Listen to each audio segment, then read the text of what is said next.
Жоғал әрі, түрмеден шыққан әйел. Менің көлігіме жылама, әйтпесе сені сотқа беремін. Деп былғары күртешесінің өңірін ақтып қойған ірі денелі ер адам Айсұлудың иығынан бар күшімен итеріп жіберді. Күтпеген соққымен әбден әлсіреген әйел аяғында тұра алмай қалды. Өлшемінен бірнеше есе үлкен ауыр жұмыс етігі мұз қатқан жердің үстінде тайып кетті. Әйел тепе-теңдігін жоғалтып, суық қардың үстіне омақаса құлады. Суық ылғал жұқа түрме күпәйкесінің матасына сіңіп, шынтақтары мен тізелерінің терісін қарып өтті. Жанында қауіпті бұрышпен қисайып тұрған ауыр жол талғамайтын көлік түтіндеп жатты.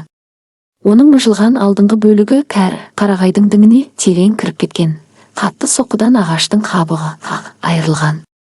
Қираған көліктің ішінен әйелдің жан даусымен шыққан ұзақ әрі жан түршігерлік айқайы естілді. Айқай бірте-бірте қарлығып, үзіліп барып шыққан өксікке ұласатын. Бұл адам төзгісіз тән азабын енді басқара алмай қалған адамның дауысы еді. Жаңа ғана қираған көліктен жолаушы жақтағы есік арқылы шыққан ер адам ауыр дем алып тұрды. Ол соғылған маңдайын сипап бетіне жағылған қан мен жолдың лайын одан сайын жайып жіберді де, жерде жатқан Айсұлуға қарай қоқан-лоқы көрсеткендей бір қадам басты. Жұдырықтары еріксіз түйілді. Ол жолай өтіп бара жатқан адамдарды қуып жіберуге, кез келген мәселені күш көрсетіп, қорқыту арқылы шешуге үйренген. Оның көзінде қысқа шашты, сұр шашы ағарған, үстіне шақ келмейтін лас түрме киімін киген жалғыз әйел, жол жиегінде біреудің затын иемденбек болған болмашы кедергі ғана еді. Айсұлу айқайлап ақталмады. Ол ауырған иығының солқылдаған сырқырауын елемей, жалаң қолдарын мұздай жерге тіреп, орнынан баяу көтерілді. Қою түсті су тізелері мен жеңдерінен төмен қарай ағып, иегінен тамшылап жатты. Ол тіпті үстіндегі суды сілкіп тазартуға да тырыспады. Әйел басын көтеріп ер адамға қарады. Оның өткір сұр көздерінде қорқынышта, ашуда, бұрынғы тұтқындарға тән көмістікте жоқ еді. Оның жанарында не істеу керектігін анық білетін және ешқандай қарсылыққа жол бермейтін адамның ауыр да мызғымас сенімі тұрды. Бұл дәрменсіз тұтқынның емес, операция бөлмесінде абыржу басталған кезде бүкіл хирургиялық бөлімнің жұмысын бір ауыз сөзбен ретке келтіретін бөлім меңгерушісінің көзқарасы еді. Үндеме де, шегін деді ол ер адамды еріксіз тоқтатып, сілейтіп тастаған салмақты да әмірлі үнмен. Мен дәрігермін. Бір сағат бұрын ғана оның өмірі мүлде басқа еді. Колонияның ауыр темір қақпасы оның артынан тарс жабылған. Бірнеше жыл бойы естуді армандаған сол дыбыс қазір оның жүрегіне қуаныш ұялатпады. Айсұлу күзетілетін аумақтың алдындағы жан-жағынан жел өтетін бетон алаңда жалғыз тұрды. Айналаны қарашайының сызды қары басып, көкжиекте ауыр әрі аласа бұлтты аспанмен астасып жатты. Ол терең тыныс алды. Бостандықтағы ауа сүйекті қарып түсетіндей суық екен. Ауадан дымқылдықтың, шіріген жапырақтың және бензиннің иісі сезілді. Бірақ иістердің арасынан көптен күткен бостандықтың лебі де бар еді. Оның қатайып кеткен қолында жұқа целлофан пакет берік қысылып тұрды. Ішінде мемлекеттік мекеме берген қағаздар, босатылғаны туралы анықтама, жасақ бастығының мінездемесі және бірнеше медициналық анықтама бар еді. Бұдан басқа оның ештеңесі жоқ болатын. Жинаған ақшасы да, жылы азаматтық киімі де, ертеңгі күнге құрған нақты жоспары да жоқ. Оның жасы 52-де еді. Айсұлу айналасына баяу көз жүгіртті. Негізгі жолға шығатын тар жол әбден қаңырап бос тұрды. Күшейіп келе жатқан боран ескі көліктердің іздерін әп-сәтте қармен көміп жатты. Әйел қақпаның алдында Назеркенің тұратынын күткен. Оның сіңлісі, қарапайым мектеп мұғалімі, бүкіл дүниеде қалған жалғыз жақын адамы еді. Айсұлу 8 жыл бұрын дәл сол үшін өзіне осындай тағдырды таңдаған. Назерке міндетті түрде келемін деп уәде берген, соңғы хатында ант су ішкендей жазған. Бірақ түнде ауа райы күрт бұзылып кеткен еді. Облыстың шалғай аудандары арасындағы автобус қатынасы көктайғаққа байланысты тоқтатылған шығар. Ал сіңлісінің де, жездесінің де жеке көлігі ешқашан болмаған. Оны кінәлауға болмайтын. Айсұлу өзіне берген ескі күпәйкенің өңірін қымтап алды. Оны шығар алдында қоймадан берген. Иығына кең, жағасы мойнын қажап тұрды, әрі жылтпады. Қалың ер адамның етігі де аяғына икемсіз еді. Ол пакетінің пластик тұтқаларын қысып тұрған қолдарына қарады. Қолының терісі қатайып қарайып, майда ауыр сызаттар мен көп жылғы қажырлы жұмыстан қалған ескі күс басып кеткен. Бұрын бұл қолдар оның басты құралы, кәсіби мақтаныш еді. Олар операция үстелінде жүздеген адамның өмірін сақтап қалған. Ұзын саусақтары тіндердің ең әлсіз керілуін сезетін, өте дәл тіліктер жасап, із қалдырмайтын тігіс салатын. Ал қазір олар өзіне жат, иілмейтін ағаш кесінділеріндей көрінді. 8 жыл бұрын оның берекелі өмірі сот залындағы бір ғана күнде аяқталған. Ол босанушы әйелдің өліміне кінәні өз мойнына алған. Өйткені қайғылы жағдайдың себебі сыбайлас жемқорлық жолмен сатып алынған арзан әрі ақаулы медициналық құрал жабдық екенін өте жақсы білетін. Сол жарамсыз жабдықты жеткізген, байланысы да, ақшасы да жеткілікті адам оған қатаң шарт қойған.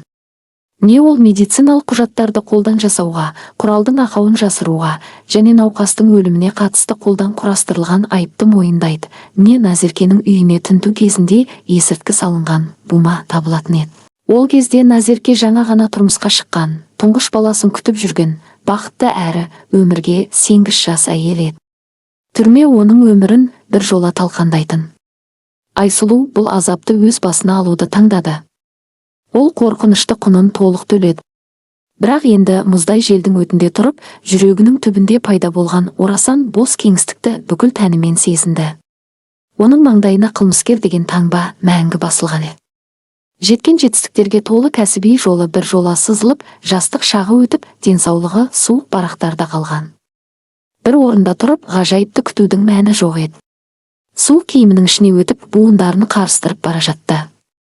Айсұлу пакетін екінші қолына ауыстырып, күпәйкенің капюшонын маңдайына тереңірек тартты да, жақын жердегі темір жол бекетіне қарай бос жолдың бойымен жүре бастады. Оған дейін кемінде 7 шақырым ашық жерді басып өту керек.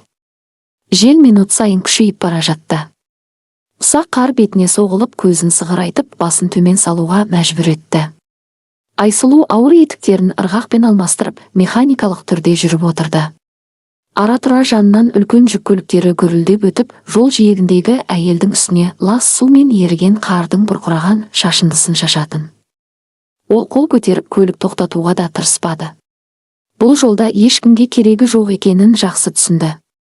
Түрме киіміндегі қабағы қатулы жалғыз әйелді көлігіне мінгізу үшін иесі дұрыс жүргізушілердің ешқайсысы тоқтамайтынын білетін. Жарты сағат бойы бір сарында жүріп келе жатқанда, оның ойын арт жағынан жақындаған қуатты көлік қозғалтқышының күшейе түскен гүрілі бөлді. Дыбыс мұндай тайғақ жолға қарамастан тым жылдам жақындап келе жатты. Айсұлу еріксіз артына бұрылып, жол жиегіндегі қарға тағы бір қадам шегінді. Қара түсті ірі жол талғамайтын көлік оны жоғары жылдамдықпен басып озуға тырысты. Жүргізуші ауа райының жағдайын есептемей, қымбат көлігінің мүмкіндігін асыра бағалағаны анық еді. Жел ұйтқып тұрған ашық жерде дымқыл асфальттың үстін көзге әрең көрінетін жұқа мұз қабаты басқан. Кенет көліктің жалпақ дөңгелектері жолмен ілінісуді жоғалтты. Көлік оңға қарай қатты бұрылып кетті. Тежегіштің ашы шыңғырған дауысы желдің гуілімен араласты. Көлік көлденең сырғып, жол жиегіндегі қар үйіндісін қағып өтіп, қағаздай қопарып, толық жылдамдықпен терең орман жырасына құлады. Металдың жуан ағашқа соғылған қорқынышты күрсілі естілді. Шынның быт-шыт болғанымен темірдің мыжылған дыбысы Айсұлуды селк еткізді. Жол талғамайтын көлік оң жақ қырына қисайып, алдыңғы бөлігімен қарға кіріп барып тоқтады. Мыжылған капоттың астынан радиаторы тесілгендіктен қалың ақ бу бұрқ ете көтерілді. Айсұлу тоқтады. Тынысы жиілеп кетті. Бір сәт оның санасында түрмеде қалыптасқан суық ой жылт етті, әрі қарай жүр. Тоқтама, қарама, көмек шақыратын телефоның жоқ, үстіне үстемелеп біреудің қайғысына араласуға заңды құқығың да жоқ. Құжаттарды тексеру, жанында мәйіттің болуы оған тағы да күдік пен қиындық әкелуі мүмкін еді. Бірақ бұл ой пайда болғандай тез жоғалды. Ондаған жылдық дәрігерлік тәжірибеден қалыптасқан кәсіби түйсік түрмеде үйренген бөтен іске араласпа деген әдеттен әлдеқайда күшті болып шықты. Анау қираған көліктің ішінде дәл қазір көмекке мұқтаж адамдар бар еді. Ол жеке құжаттары салынған пакетін лас қардың үстіне лақтырып жіберіп, жыраның тік мұзды беткейімен төмен қарай жылдам түсе бастады. Етігі мұз үстінде тайып кетіп отырды. Ол бірнеше рет құлап, бұталардың қатты бұтақтарына жалаң қолымен жармасып, терісін тіліп алды. түсе берді. Көлік жуан қарағай діңі мен топырақты жартастың арасына қысылып қалған еді. Көліктің ішінде автоматты қауіпсіздік жүйесінің құлаққа жағымсыз бір сарында дыбысы шықты. Электронды әйел дауысы зардап шеккендердің бар жоғын растауды талап етіп, жедел қызмет шақыратынын хабарлады. Жүйе бірнеше секунд бойы байланыссыз деп, ақырында апаттың координаттары жедел қызметке жіберілгенін мәлімдеді. Айсұлу жүргізуші жақтағы есікке келді. Бүйір әйнек ұсақ сызаттардың қалың өрмекшісіне ұқсап кеткенімен әлі шашылып түспеген. Оның ар жағынан жүргізушіні анық көрді. Қымбат пальто киген ірі денелі ер адам қауіпсіздік белдігіне ілініп әлсіз салбырап тұрды. Оның жүзін ашылған ақ қауіпсіздік жастығы түгел жауып қалған. Жастықтың бетіне қанның қарадағы жайылып бара жатты. Ол тіршілік белгісін көрсетпеді. Ал алдыңғы жолаушы орнында тағы бір ер адам қатты ыңырсып қозғалып жатты. Оның алдындағы қауіпсіздік жастығы да ашылып, өмірін сақтап қалған. Ер адам есін білетін. Ол тісін қайрап балағаттап кептеліп қалған қауіпсіздік белдігінің ілмегін ағытуға тырысты. Айсұлу жүргізушінің әйнегін сындыру үшін тас іздейін деп тұрған кезде, оны іштен ширықтырып жіберген дыбыс естілді. Жол талғамайтын көліктің артқы орындығынан әйелдің айқайы шықты. Бұл апаттан шошып, есеңгіреп қалған адамның ыңырсуы емес еді. Бұл тәжірибелі акушер мыңдаған дыбыстың ішінен бірден танитын, босану кезіндегі толғақтың ерекше, тырыстыра шығатын айқайы еді. Ол тайып кету қаупіне қарамастан көліктің артқы жағын айналып өтіп, мыжылған темірдің үстімен жүріп, сол жақ артқы есіктің тұтқасын бар күшімен тартты. Құлып тарс етіп ашылды. Ауыр есік ықылассыз жоғары қарай көтеріліп ашылды. Кең салоннан қауіпсіздік жастықтарының іске қосылуынан қалған күйік иісі, төгілген салқындатқыш сұйықтық пен қымбат табиғи былғарының иісі бірден сезілді. Артқы диванның бұрышында жас әйел бүрісіп жатты. Үстіндегі ашық түсті қысқы пальтосын енді лайлы дақтар басқан. Әйел екі қолымен алып ішін қысып ұстап отырды.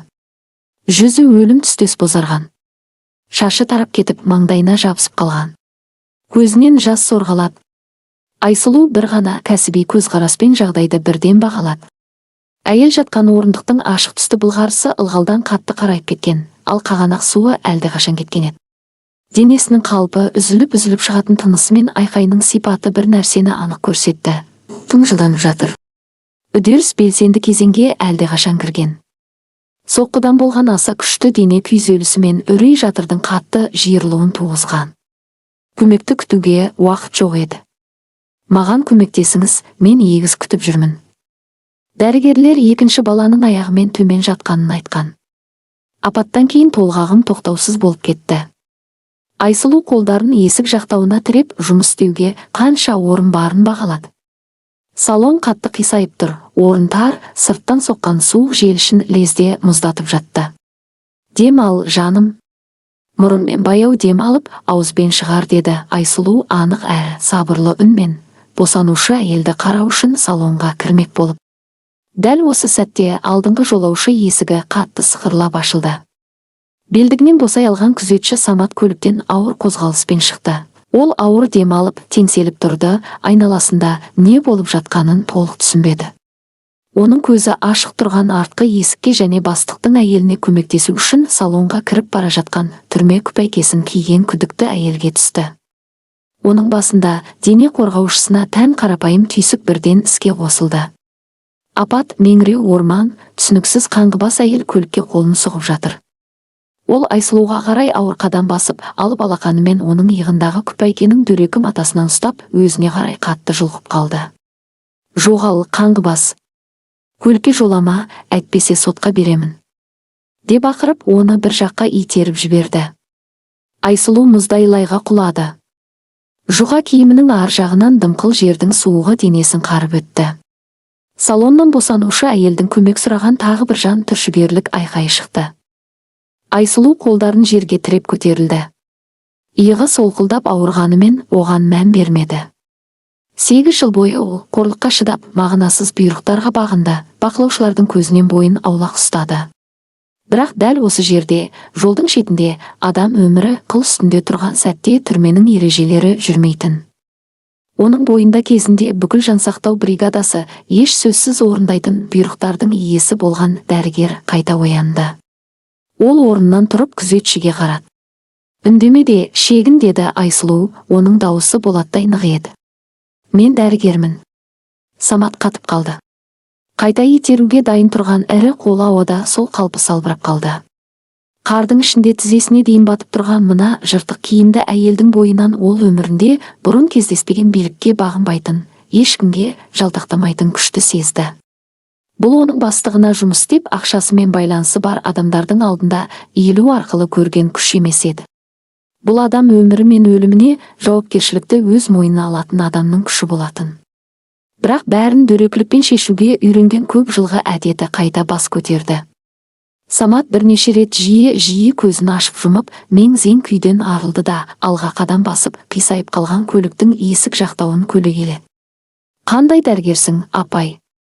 Деді ол қарлығыңқы дауыспен ауыр дем алып. Өзіңді айнадан көрдің бе? Жолыңмен кете бер, полиция шақырғанша.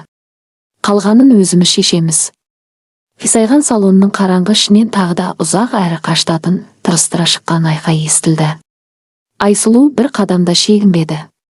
Ол күзетшінің дене бітіміне қарамай, оған тақап келді. Мені мұқият тыңда, деді Айсұлу әр сөзін шегелеп айтқандай қатқыл үнмен, жансақтау бөлімінде тәжірибесіз дәрігерге бұйрық беріп тұрғандай. Оның қатты күйзеліспен дене соққысынан кейінгі жылдан босану басталды. Су кеткен. Үдерісті тоқтату мүмкін емес. Егер дәл қазір есіктен шегінбесең, 10 минуттан кейін қатты қан кету басталады. Ол жедел жәрдем келгенше осы былғары орындықтың үстінде өледі. Ал сенің бастығың ше? Айсұлу ес-түссіз жатқан жүргізушіге қарай қысқа ғана басын изеді. Бастығың мұрагерінен айырылуына жол бергенің үшін сені тірідей көмеді. Осыны қалайсың ба? Самат ауыр жұтынды. Бастық туралы сөз дәл тиісті жерінен тиген еді. Ол рөлге қарай жайылып жатқан бастығына қарады да, артқы диванда жанын қоярға, жер таппай жатқан әйелге көз жүгіртті. Оның қарабайыр болса да мығым ойлау жүйесі жалғыз дұрыс жолды көрсетті. Не істеу керектігін нақты білетін адамның айтқанына бағыну. Не істеу керек? Деп күбірледі ол, иығын түсіріп. Оның бүкіл агрессиясы жоғалды. Дәрі қобдишасын тез ізде. Жүксалғыштан, қолғапсалғыштан қай жерден тапсаң да ал. Маған спирт, бинт, қысқыш немесе қайшы керек. Айсұлу оны шетке ығыстырып, артқы есікке қарай жылжи бастады. Таза заттар да керек. Не болса да сүлгі, жейде, көліктен табылғанның бәрін әкел. Жүгір. Самат мұзқатқан жыраның жиегімен ауыр басып, бірнеше рет тайып, соққыдан кептеліп қалған жүксалғышты ашуға тырысып, көліктің артқы жағына қарай жүгірді. Айсұлу есік жақтауынан ұстап, өзін жоғары көтерді. Салон шамамен 30 градусқа қисайып, оң жақ қырымен қарғайдың діңіне сүйеніп тұрған. Іші тар еді. Күйген сымның, қымбат әтірдің және дымқылдықтың иісі сезілді. Сынған алдыңғы әйнектен ішке мұздай жел соғып, ұсақ қарды бірге кіргізіп жатты. Меруерт сол қырмен бүрісіп, арқасын алдыңғы орындықтың арқалығына тіреп жатты. Ашық түсті пальтосы мыжылып қалған, ұзын шашы терден суланған бетіне жабысып қалған. Ол ернін құрғатып, жиі әрі үстірт дем алып жатты. Қыз үрейдің шегінде еді. Айсұлу биік табалдырықтан абайлап аттап, босанушы әйелдің жанына тайғақ былғары орындыққа тізерлей отырды. Шыда, жаным, мен осындамын.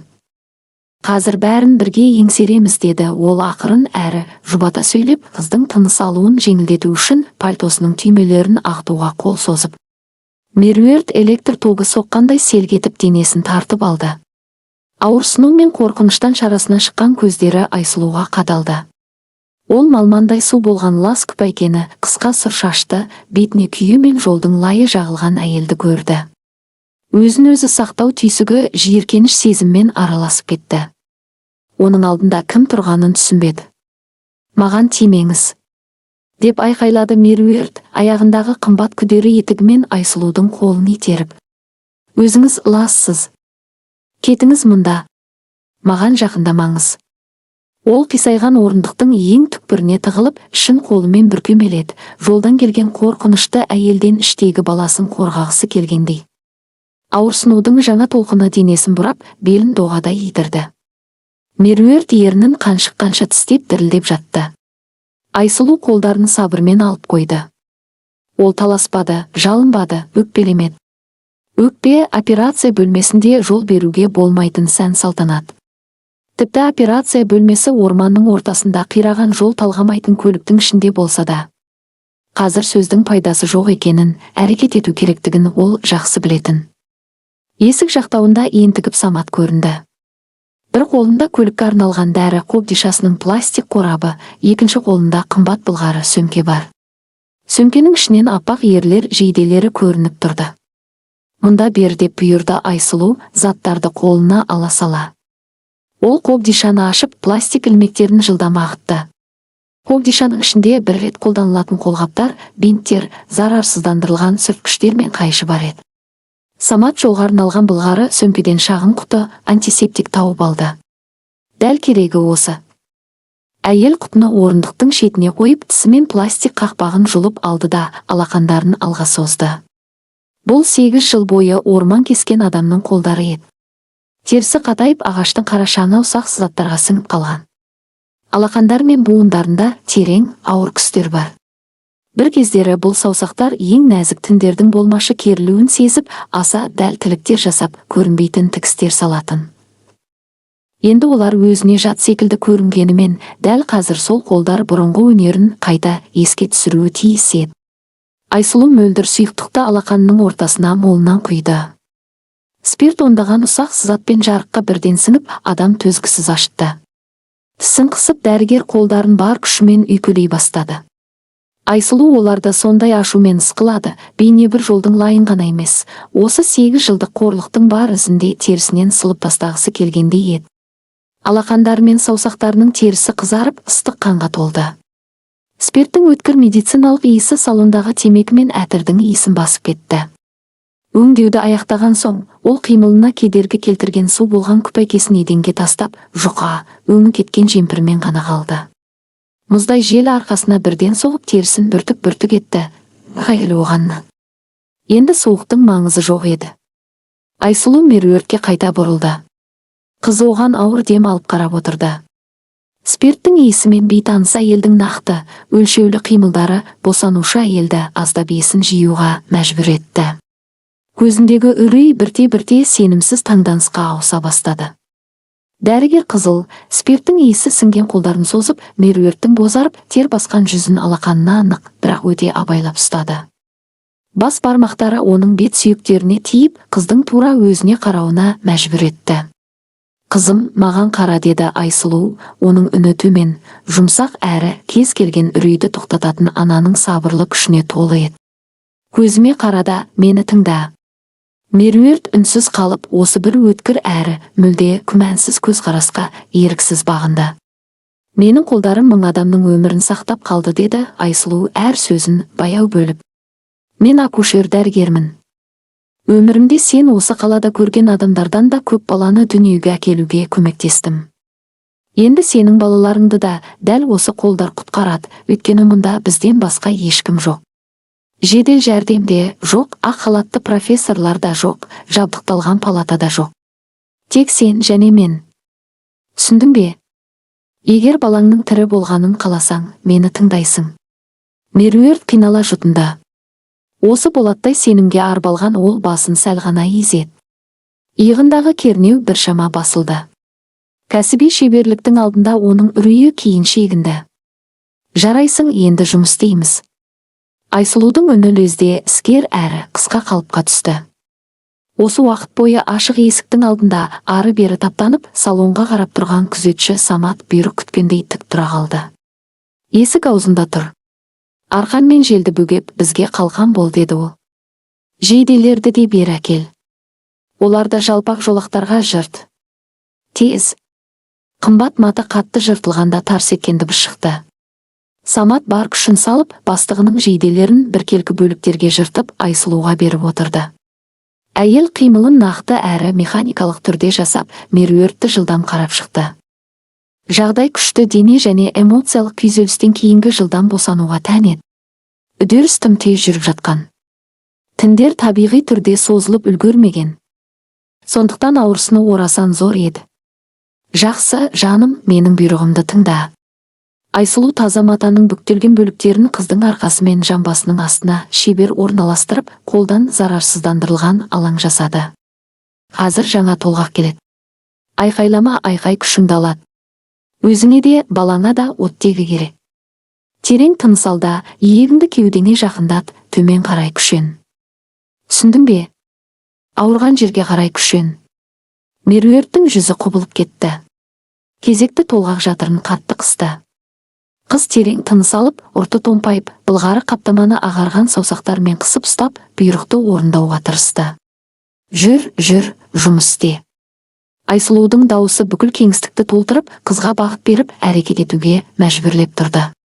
Ол қыздың аяқтарын ұстап тұрды. Деміңді ұстап тұр, тоқтама, күшен. Меруерт қатты ысылдап дем шығарып, арқасын орындыққа тастады. Денесі күшенуден қатты дірілдеді. Айсұлу жағдайды қолымен жылдам бағалады. Аязды ауа мен дөрекі күстерге қарамастан саусақтары қайтадан сезімтал бола бастаған, бұрынғы кәсіби дағдысы оралып жатты. Басы көрінді, деді ол қанағаттанғанын жасырмай. Жарайсың, бәрін дұрыс істеп жатырсың. Енді ең қиын сәт. Иығын шығару керек. Келесі толғақта көзің қарауытып кеткенше бар күшіңмен күшен. Мені естіп тұрсың ба? Сыртта жел күшейіп, Саматтың бетіне өткір қарды лақтырып жатты. Күзетші кең арқасымен есік аузын жауып, суықты бөгеп тұрды. Көліктің ішінде қара көлеңке. Қарағайға соғылғанда аман қалған салон шамы ғана әлсіз жарық түсіріп тұрды. Жаңа толғақ Меруерт демалып үлгерместен қайта басталды. Қыз басын жан-жаққа шайқап, қарлығып қалды. Жоқ, мен істей алмаймын. Қатты ауырып тұр, деді ол. Істей аласың, деп Айсұлу қатқыл тоқтатты. Өзіңді қолға ал. Тыныс ал. Күшен, балаң үшін күрес. Мұны сенің орныңа ешкім істемейді. Меруерт оның айтқанын тыңдады. Ол терең әрі тырысып тыныс алып, көзін жұмып, бүкіл денесін жиырды. Жіңішке мойнындағы тамырлары білеуленді. Айсұлу іс жүзінде көрмей жұмыс істеп, тек қолының сезіміне және орасан зор тәжірибесіне сүйенді. Оның қолдары босану барысын сенімді түрде бағыттап отырды. Дәрігер ананың жұмсақ тіндерін қорғап, баланың қиын жолдан өтуіне көмектесіп, әр қозғалысты бақылап отырды. Қисайған салонның тарлығы кедергі келтірді. Қолайсыз қалыптан тізелері сырқырады. Бірақ қазір оның өзі үшін ауырсыну да, суық та жоқ еді. Бұл орманда жарық дүниеге ұмтылып жатқан бір ғана өмір бар еді. Тағы сәл. Шық. Қыз тұншыға ыңырсып, дәл сол сәтте денесіндегі кернеу босады. Айсұлудың қолында нәресте пайда болды. Ол қалыптасқан шебер қимылмен баланың жүзін таза матамен сүртіп, тыныс жолдарын ашты. Желдің ұлыған дауысынан басқа дыбыс естілмеген аязда орманның тыныштығын жіңішке, талапшыл, ашулы сәбидің айқайы қақжарды. Қыз, деді Айсұлу зор жеңілдікпен дем шығарып. Лас жүзімен тердің ірі тамшылары төмен сырғып жатты. Денсаулығы жақсы, мықты қыз. Меруерт әлсіреп орындыққа шалқайды. Бозғылт бетімен шексіз қуаныштың жасы ақты. Ол қызын көру үшін ауыр басын көтеруге тырысты. Баланың айқайы дәл қазір оған дүниедегі ең әдемі әуендей естілді. Айсұлу өте жылдам қимылдады. Кіндік тамырының соғуы бәсеңдегенде, оны бинттің таза жолақтарымен екі жерінен байлап кесіп тастады. Байланған жерлердің арасын спирттің қалғанымен өңделген доғал қайшымен кесті. Дәрігер жаңа туған қызды сөмкедегі таза ерлер жейделерінің ең қалыңына орап, Меруерттің кеудесіне қойды. Өзіне қысып ұста. Қазір оған сенің жылуың бәрінен қажет, деді. Ол екеуін де еденнен көтеріп алған қалың түрме күпәйкесімен ұқыптап жауып. Меруерт дірілдеген қолдарымен оралған сәбиді жүрегіне қысты. Көздері жұмылды. Үзіліп тұрған тынысы біртіндеп қалпына келе бастады. Ең қорқыныштысы артта қалғандай еді. Айсұлу былғанған қолдарын мақта матаның бір бөлігіне сүртті. Ол есік аузында жиі көзін ашып жұмып, жаңа ғана өз көз алдында болған ғажайыпты түсінуге тырысып тұрған Саматқа қарады. Бастығыңды барып тексер, деді ол күзетшіге ауыр дем алып. Көмек жақында келеді. Әйел арқасының сырқыраған бұлшық еттеріне аз уақыт тыныштық бермек болып шалқая бергенде, Меруерт кенет көзін шарасынан шығара ашты. Жас ананың жүзіндегі күлкі жоғалып кетті. Оның орнына үрейлі кейіп пайда болды. Меруерт қарлығып орындық үстінде белін иіп жатты. Алдыңғы толғақтардан әлдеқайда күшті әрі өткір ауырсыну денесін бұрап, оралған баланы түсіріп ала жаздады. Не болды? Не болып жатыр? Деп қырылдады ол бос қолымен Айсұлудың жұқа жемпірінен ұстап. Неге сонша ауырады? Айсұлу бірден ширығып, бойын жинады. Барлық шаршау әп-сәтте жоғалып, оның орнын барынша шоғырланған кәсіби назар басты. Босанушы әйелдің ішін жылдам сипап тексеріп, жатырдың босанғаннан кейін жиырылмағанын түсінді. Ол әлі де қатты, тығыз әрі үлкен болып тұрған. Тәжірибелі дәрігердің санасында дабыл қағылды. Айсұлу ішкі тексеруді жылдам жүргізді. Оның сезімтал саусақтары жұмсақ дөңгелек басты емес, мүлде басқа нәрсені сезді. Кішкентай қатты өкшелер. Салондағы ауа бұрынғыдан да суып кеткендей болды. Бар үмітпен бірге температура да төмендегендей еді.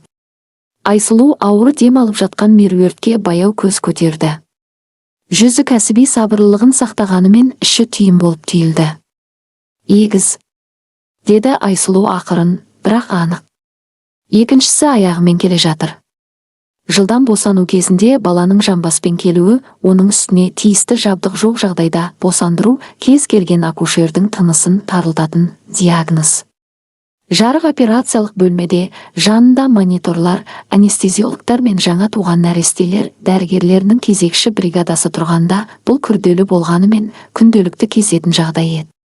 Ал қарағайдың діңіне тіреліп тұрған, қираған жол талғамайтын көліктің ішінде, Қарашайының сүйек қаратпа желінің өтінде бұл өлім жазасына жуық жағдай болатын. Мұнда жай ғана кәсіби шеберлік емес, саусақ ұшындағы мінсіз сезімталдық қажет еді. Айсұлу бірден іске кірісті. Ойлануға уақыт жоқ. Самат, деді ол сынған терезелерден ішке ұйтқып кірген желдің бір сарында гөлін басып. Бес сана жатқан жүргізушіге еңкейіп тұрған күзетші селк етіп бойын тіктеді. Баланы одан ал. Тез. Күртешеңнің астына жасырып дене жылуымен жылат. Сосын есік аузында міз бақпай тұрда, арқанмен бізді желден қорға. Самат бірде бір сұрақ қоймады. Түрме киіміндегі мына лас әйелдің беделі оны толық бағындырған еді. Ол салонға кіріп, өзінің үлкен, дөрекі қолдармен ыңырсып жатқан Меруерттің қолынан ерлер жейдесіне оралған жаңа туған қызды абайлап алды. Күзетші шырылдап жатқан оралған сәбиді ашық тұрған былғары күртешесінің ішіне салып, кең кеудесіне қыса ұстады да, есік аузында қимылсыз тұрып, бүкіл кеңістікті жауып, босанушы әйелді боранның мұздай екпінінен қорғады. Меруерт тайғақ былғары орындықта аласұрақ қозғалды. Ауырсыну бұрынғыдан екі есе күшпен қайта келіп, буындарын бұрап жатты. Қыз ауаны аузымен қармап, еріндері ағарып кетті. Енді айқайлауға да шамасы жоқ. Тамақтан тек үзік-үзік тұншыққан сырыл шықты. Мені тыңда, қызым. Айсұлудың дауысы дәл құлағының түбінен естілді. Үні қатқыл, қысым көрсететін, үрейге орын қалдырмайтын. Жағдай күрделі, бірақ біз мұны да еңсереміз. Екінші бала аяғымен келіп жатыр. Қазір ең қауіптісі оның басы қысылып қалуы. Мен бұйрық бермейінше күшенбе. Егер ерте күшенсең, оның мойнын сындырып алуымыз мүмкін. Түсіндің бе? Маған қара. Итше жиі демал. Меруерт баласын аман алып қалуға деген бір ғана түйсікке бағынды. Ол мұздай ауаны ұсақ-ұсақ жиі жұта бастады. Бұл еріксіз күшенуін басуға көмектесті. Бозғылт жүзімен сүрме мен бояуды шайып кеткен термен жас бұршақтай сорғалады. Айсұлу төмен қарады. Тар салон қараңғы еді. Аман қалған төбедегі әлсіз шам ғана айналаны әрең көрсетіп тұрды. Дәрігер тек сипап сезу арқылы жұмыс істеді. Медициналық спирт пен суықтан қызарған қолдарының терісі бұрынғы кәсіби жатысын қайта жаңғыртып, таңғаларлық дәлдікпен қимылдап жатты. Ол саусақтарын босану жолына енгізді. Әр секундтың есебі жүріп жатты. Кіндік бауы қысылып қалғандықтан жатырдағы сәби өткір гипоксияға, яғни оттегі тапшылығына ұшырай бастаған. Әрбір артық секунды оның кішкентай миындағы жасушалардың өлуіне себеп болатын. Айсұлу баланың дүниеге келуіне көмектесуі тиіс, бірақ үдерісті еш жағдайда күштеп тездетпеуі керек. Бір ғана қате, тым жылдам қозғалыс болса, баланың қолдары жоғары қайырылып, басын анасының жамбасында қысып қалуы мүмкін.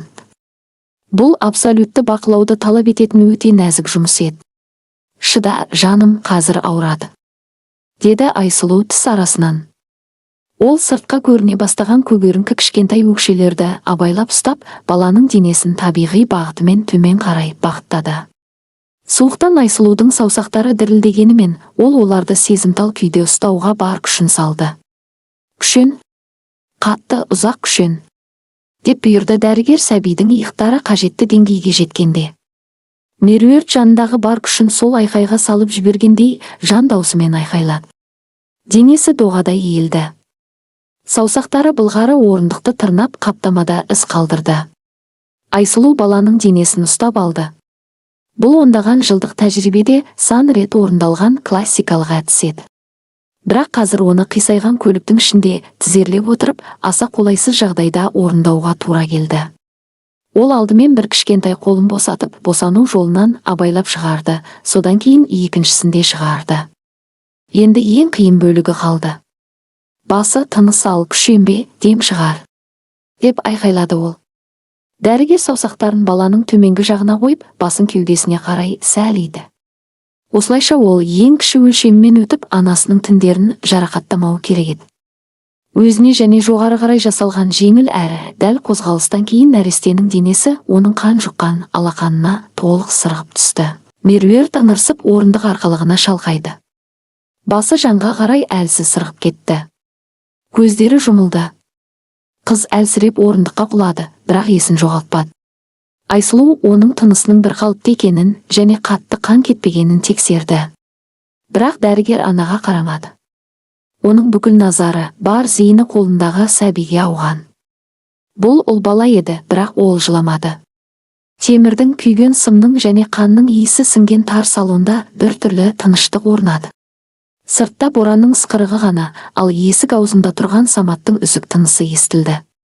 Айсұлудың қолындағы кішкентай дене мүлде босап, шүберек қуыршақтай салбырап жатты. Терісінің түсі қорқынышты сұр көк реңкке енген. Кеудесі қозғалмады. Бала дем алмай жатты. Айсұлудың іші үрейден түйіліп, тынысы тарылды. 8 жыл бойы ол әділетсіз түрде адам өлтірген қылмыскер деген таңбамен өмір сүрді. 8 жыл бойы ол ақаулы өкпені жасанды желдету аппаратының кесірінен операция үстелінде құтқара алмаған әйел үшін өзін кінәлі сезініп, суық барақта оянды. 8 жыл бойы орман кесетін жерде өзін тірідей жерледі. Енді ешқашан дәрігермін деп атауға құқығым жоқ деп санады. Ал қазір мұз қатқан жолдың шетінде өлім тағы да оның қолындағы адамды алып кетуге келгендей еді. Жоқ, деді Айсұлу қорқынышты, күңгірт үнмен. Бұған жол жоқ. Бүгін емес. Ол бір секундта күмәнданбай, тек бойына сіңген шартсыз рефлекстерге сүйеніп әрекет етті. Тар салонның ішінде отырып, арқасын алдыңғы орындыққа тіреп көгерген ол баланы тізесіне жатқызды. Айсұлу баланы жылдам құрғатып, басын дұрыс қалыпқа келтірді де, арқасын бірнеше рет жігерлі түрде ысқылады. Бала дем алмады. Жүрек соғысын тексергеннен кейін ол баланың мұрны мен аузын өз аузымен жауып, абайлап дем үрлей бастады. Кеудесі көтерілді, бірақ жүрек соғысы тым баяу еді. Сонда Айсұлу 2 саусағымен 3 рет жұмсақ басып, бір қысқа дем үрлеуді алмастыра бастады. Бірнеше айналымнан кейін бала кенет ауаны ішке тартып, жан даусымен жылап жіберді. Ол аяқтарын сермеп бірден қимылдай бастады. Оның айқайы соншалық қатты еді, Айсұлудың құлағы шыңылдап кетті. Бұл өлімді жеңген өмірдің айқын жеңісінің дауысы еді. Айсұлу артқа шалқая отырып, басын былғары орындықтың арқалығына ауыр сүйеді. Иықтары үнсіз жылаудан дірілдеп тұрды. Ол тізесінде бақырып жатқан қызыл шақалаққа қарады. Сол сәтте ол өзін қайтадан тірі адамдай сезінді. Ол қайтадан дәрігер еді. Қылмыскер деген таңба оның бойынан жоғалып, құтқарылған адамның алғашқы айқайымен жолып кеткендей болды. Ол тағы да жылдам қимылдады. Кіндік бауын жіңішке бинтпен байлап, баланы сөмкедегі соңғы тап-таза ақ жейдеге орады. Жол талғамайтын көліктің іші лезде суып бара жатты. Қозғалтқыш әлдеқашан өшкен. Жылытқыш жұмыс істемеді. Жұқа, өңі кеткен жемпірмен ғана қалған Айсұлу аяздың буындарын қарыстыра бастағанын бүкіл тәнімен сезді. Аяқ саусақтарының сезімі жоғала бастады. Ол жылап жатқан ұл баланы ес-түссіз жатқан Меруерттің кеудесіне абайлап қойды. Самат бір орыннан екіншісіне ауысып ыңғайсызданып тұрып, оған бірінші баланы ұсынды. Айсұлу қызды ағасының жанына жатқызды. Салондағы суық шегіне жетіп бара жатты. Айсұлу ойланбастан қалың түрме күпәйкесін шешіп алды. Ол меруертті де екі баланы да тығыз әрі мұқият орап, дөрекі матаның шеттерін әйелдің арқасының астына сұғып қойды. Осылайша бірде-бір желдің жаңа туған сәбилерге жетпеуін қамтамасыз етті. Өз аязда жұқа жемпірмен ғана қалды, бірақ қазір суықтың ол үшін маңызы жоқ еді. Оның ішінде істегенісіне деген жылық тарады. Анасының тынысы бір қалыпты, балалары жылы екенін тексергеннен кейін Айсұлу баяу көтерілді. Аяғы әрең қимылдап, қатты бетте тізерлеп отырғаннан тізелері адам төзгісіз ауырды. Енді жүргізушіні тексеруі керек еді. Егер ол тірі болса, ауырсыну шогына немесе ішкі қан кетуге ұшырауы мүмкін. Қарағаймен соқтығысқаннан кейін ол алдыңғы орындықтың арқасынан асып, аспаптар тақтасына тиіп кетпеуге тырысты. Жүргізуші әлі де қауіпсіздік белдіктеріне ілініп, есіктің сынған әйнегіне иығын сүйеп әлсіз салбырап тұрды. Іске қосылған қауіпсіздік жастығының ақ матасы қанға малынған, оның бетінің жоғарғы бөлігін түгел жауып тұрған. Ер адам ауыр дем алып қырылдап жатты. «Самат, дәрі қобдишасын», деді Айсұлу артына қарамай. «Онда әлі бинт пен дәке бар». Ол жүргізушінің жүзіне қол созды. Ірі бет пішіні, мығым жақ сүйегі, апат кезінде ұшып кеткен сағаттың орнынан білегінде қалған ашық жолақ. Айсұлу дәке бөлігін алып, жарақаттың көлемін анықтау үшін ер адамның маңдайы мен ұртындағы қанды кәсіби қимылмен абайлап сүртті. Дәкені ұстап тұрған қолы ауада қатып қалды. Жаңа ғана бір қалыпты соғып тұрған Айсұлудың жүрегі кенет бір соққыны өткізіп алды. Өкпесіндегі ауа әп-сәтте мұзға айналып, кеудесін қарып жібергендей болды. Тынысы соншалық күрт тарылып, тұншығып қала жаздады. Ол қаннан тазартылған ер адамның жүзіне қарап тұрды. Бұл сол еді. Жылдар оның самайына ақ кіргізген. Жүзі ауырлап босап кеткен, терең әжімдер пайда болған. Бірақ Айсұлу бұл жүзді миллион адамның арасынан да таныр еді. Көзі жұмулы болса да қолымен сипап танитын. Болат Сейітов, оның көз алдынан өткен күндердің көріністері жарқ етіп өтті. Клиника бас дәрігерінің кеңде жарық кабинеті. Қымбат итальяндық костюм киген, креслода шалқая жайғасып отырған Сейітовтің тоқмейіл, менмен күлкісі. Оның баяу, бірақ қорқынышты дауысы. Медициналық құжаттарды қолдан жасағаныңызды және ақаулы құралды қасақана пайдаланғаныңызды мойындайтын құжатқа қол қоясыз, Айсұлу Серікқызы. Егер қол қоймасаңыз, менің адамдарым сіңліңіз Нәзіркенің үйінен бір келі есірткі тауып алады. Ол балалы болғалы жүр, солай ма? Түрме ауруханасы босанатын әйел үшін ең жақсы орын емес. Таңдаңыз, мансабыңыз ба, әлде сіңліңіздің өмірі ме? Содан кейін сот залы. Судьяның ағаш балғасының тарсылдаған дыбысы. Жалпы режимдегі колонияда 8 жыл бас бостандығынан айыру туралы үкім.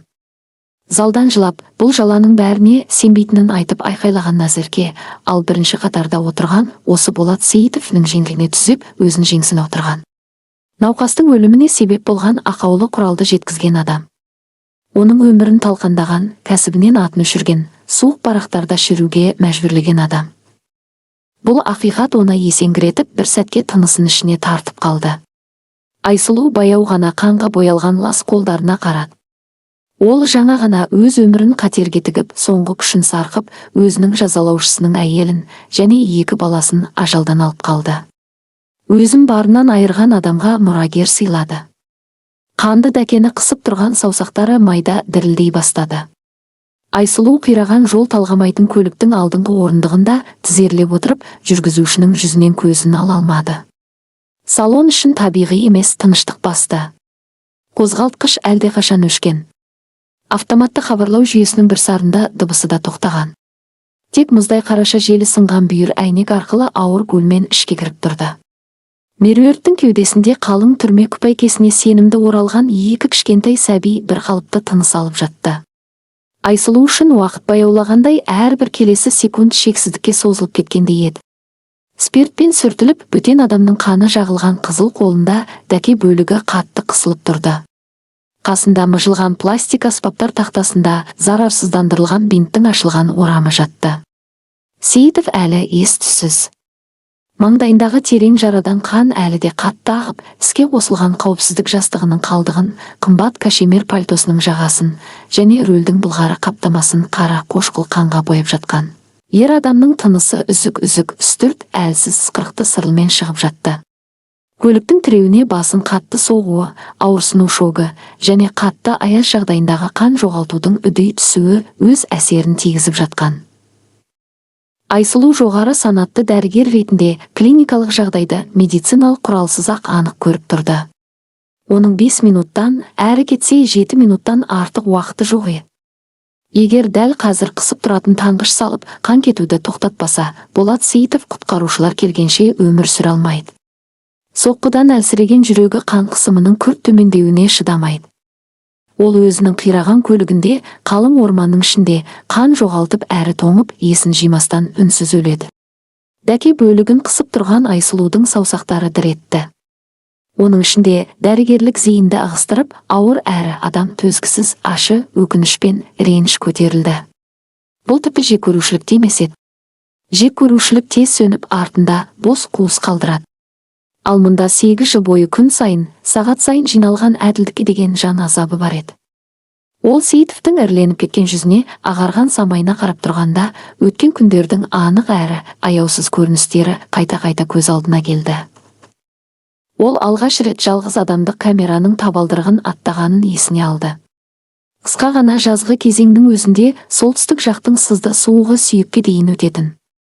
Оның скальпельдің дәлдігіне үйренген ұзын әрі сезімтал хирург саусақтары күн сайын суық қарағай бөренелерін сүйреп, ауыр күстерден қанап жарылғанын есіне алды. Қатты ағаш нарда ұйқысыз өткен шексіз түндер де есіне түсті. Сол кезде ол қараңғы төбеге қарап жатып, сіңілісі Назерке туралы ойлайтын. Ол тірі ме? Жиенім аман ба? Оны күту қажытып өмірін бұзған жоқ па?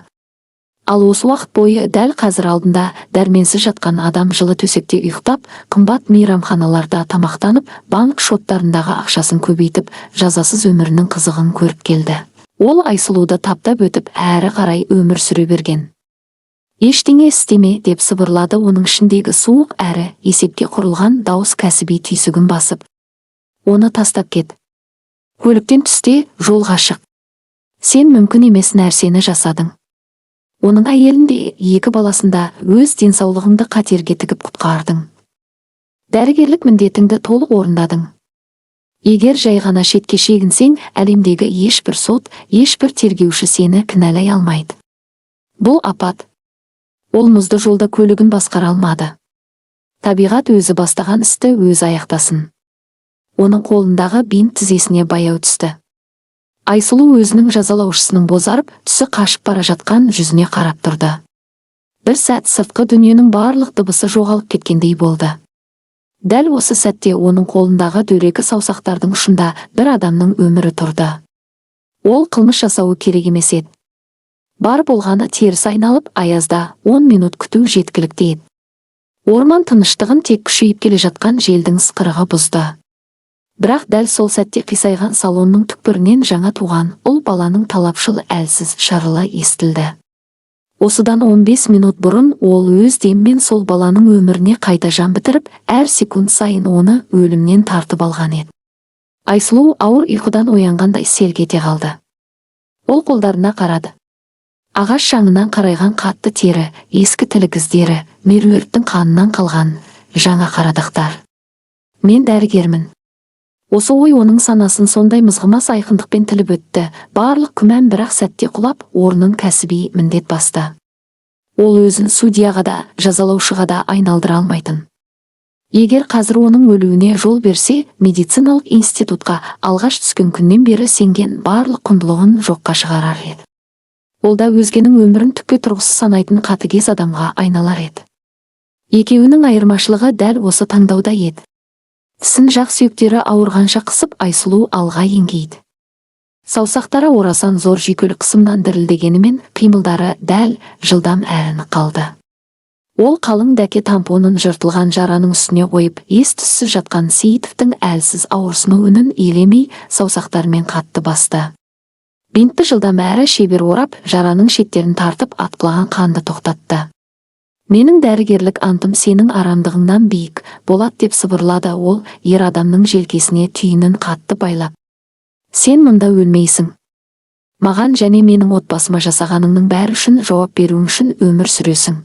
Таңғышты аяқтаған соң, әйел артқа шалқайып ауыр дем алды. Арқасының бұлшықеттері адам төзгісіз сырқырап тұрды. Бірақ қан тоқтады. Сейітовтің басын абайлап қырына бұрып, кенет жүрегі айнып кеткен жағдайда тұншығып қалмауын қамтамасыз етті де, екі саусағын ұйқы күре тамырына қойды. Тамыры әлсіз, жиі соққанымен тұрақты еді. Енді өміріне тікелей қауіп жоқ. Салонда кезіп жүрген мұздай жел мен қанның тоқтауы өз әсерін берді. Сейітовтің кеудесінен қарлығыңқы үзік дыбыс шықты. Ол иесін жинай бастады. Сейітов көзін ақырын қиналып ашты. Басы төзгісіз солқылдап ауырды. Аузы кеуіп кеткен, ал денесі өзінікі емес сияқты, ауыр әрі суықтан қарысып қалған. Оның тұманданып тұрған көзқарасы жартылай қараңғы салонды шарлап қайда жатқанын түсінуге тырысты. Ол соққы болған сәтте есіне түсіре алмады. Әйелінің дәл осы көліктің артқы орындығында екі бала туғанын да білмеді. Оның көзі жүргізуші есігінің сынған терезесіне түсті де, содан кейін небәрі жарты метр жерде тізерлеп тұрған адамның сұлбасына әрең тоқтады. Аман қалған әлсіз салон шамының жарығында ол қысқа сұр шашты, лас шемпір киген таныс жүзді көрді. Барлық нәрседен астарлы қастандық, жасырын қауіп пен бәсекелестердің айласын іздеуге үйренген науқас әрі күмәншіл санасы бірден өзінің қисынсыз болса да қорқынышты ойын құрып үлгерді. Ол 8 жыл бұрын өз қолымен түрмеге жіберген әйелді таныды. Ал енді сол әйел оның дәрменсіз денесінің үстінде, қалың орманның ішінде, қираған көлікте қолы қанға боялып тұр. Сейітовті бірден үрей билетте, ол суық әрі есепке құрылған өшпенділікке ұласты. Ол мұны кездей соқтық деп қабылдамады. Бұл алдын ала жоспарланған қастандық, қатыгез кек деп ойлады. Түрмеде отырған әйел трассадағы апатты әдейі ұйымдастырып, оған және оның ақшасына жету үшін келгеніне сенді. Болат көзін оңға қарай қиыстырды. Жолаушы есігінің жанында аязда бір аяғынан екінші аяғына ауысып, орманның қараңғысына жіті қарап тұрған күзетшісі Самат тұрды. Сейітов басын сәл көтерді. Ерін әдіретті. Мені тыңда, Самат деп зұлымдықпен сыбырлады Сейітов, тілі кеуіп қалғандықтан әр сөзін әрең айтып, әйел естімейтіндей тым бәсең сөйлеуге тырысты. Сағатымды ал. Самат селгетіп сынған терезеге жақынырақ еңкейді. Қатты соққы кезінде Сейітовтің ауыр алтын сағаты білегінен ұшып, жолаушы орындығының астындағы резеңке төсенішке түскен еді. Күзетші оны бірнеше минут бұрын тауып алып, лайдың ішіне жоғалтып алмау үшін күртешесінің қалтасына салып қойған. Мұнаны әлгі әйелдің пакетіне салып жібер деп сыбырлай жалғастырды. Сейітов Айсұлудан өшпенділікке толы көзін алмай. Айсұлу дәл сол сәтте балалардың жағдайын тексеру үшін артына бұрылған еді. Ол маған шабуыл жасады деп айт. Мен ес-түссіз жатқанда соқты деп айт. Мен оны құртамын. Ол аузын ашпау керек. Орында көліктің жанында таптанып тұрған Самат ауыр жұтынды. Бастығына қарсы шығуға батылы жетпеді. Көп жылдан бері жалтақтап қызмет етуге, сұрақ қоймауға және бастықтың ашуынан заңнан да қатты қорқуға үйренген күзетші байқатпай қимыл жасады. Ол 2 қадам шегініп, Айсұлу лақтырып кеткен бос целлофан пакет жатқан жерге барды. Айналасына қарап алған соң, жуан саусақтармен қалтасынан ауыр сағатты шығарып, бір ғана жылдам қимылмен пакет ішіне тастады. Дәл осы сәтте қысқы орманның тыныштығын алыстан жақындаған дабыл сиреналарының мазасыз үні бұзды. Кәрі ағаштардың арасынан жол бойында қызыл-көк жарқылдаған шамдар көріне бастады. Көлікке қарай мұзды тік жырамен тайғанай түсіп, қуатты шамдармен жолын жарықтандырған шағылыстырғыш күртеше киген адамдар, патрульдік полиция қызметкерлері және жедел жәрдем дәрігері келе жатты. Медициналық шамның жарығы қараңғылықтан күйе мен қанға былғанған Айсұлудың бозғылт жүзін жарық көрсетті. Зардап шеккендер қанша адам? Деп ауыр сөмкесін көтерген еді, дәрігер мұз үстінде тепе-теңдігін әрең сақтап, қатқыл сұратты. Жұқа жемпір киген әйелдің жүзіне мұқият қараған сәтте сөзін аяқтай алмай қалды. Айсұлу. Айсұлу Серікқызы. Құдайым-ай, сен мұнда қайдан жүрсің? Бұл Айсұлудың институттағы бұрынғы ұстазы, қазіргі аудандық аурухананың бас дәрігері Қайрат Нұрланұлы Әлиев еді. Өзінің қарамағындағы жолда ауыр зардап шеккендер бар деген хабарды ести сала, жағдайдың қаншалықты күрделі екенін түсініп, өзі келген. Бірақ сұрақ қойып, түсіндіруге уақыт болмады. Полиция қызметкерлерінің жыраға түсіп келе жатқанын көрген Болат Сейітов өзінің кезегі келгенін түсінді. Ол алдын ала дайындаған қойылымын бірден бастады. Олигархтың жүзі қолдан жасалған үрей мен әділет үшін ашуға толған адамның кейпіне енді. Ол қауіпсіздік белдігіне қысылып тұрған денесін жұлып алғандай қозғалып, таңылған басының өткір ауырсынуына қарамай, жақындаған жас полиция қызметкерінің жеңінен жармасты. Оны қамаңдар, деп Аристов даусы әдеттен тыс қатты шығып, қарлығып айқай салды. Ол дірілдеген саусағымен ашық тұрған артқы есіктің жанында үнсіз тұрған Айсұлуды нұсқап, қолын алға сермеді. Бұл шабуыл, мына түрмеден шыққан әйел апатты әдейі ұйымдастырған. Ол бізді өлтірмек болды.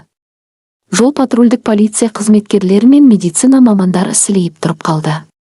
Қайрат не болып жатқанын түсінбей, абдырап артына қарады. Болат Талғатұлы, сабырға келіңіз, сіз қатты күйзелістесіз деп бас дәрігер көлікке қарай бір қадам басып араласуға тырысты. Бұл әйел жаңа ғана әйеліңізге аса күрделі босандыру жасады. Ол оны аман алып қалды. Үніңді өшір, Әлиев, деп Аристов дәрігердің сөзін дөрекі бөліп ақырып жіберді. Оған қараңдар. Мына қылмыскер әйелге қараңдар. Мен ес-түссіз жатқанда сағатымды ұрламақ болған. Оның түрмеден шыққан лас қолдарына қараңдар. Ол менің әйелімді ұстады. Ол мұрагерлеріме түрменің арамдығын жұқтырды. Оны дереу камераға қамаңдар.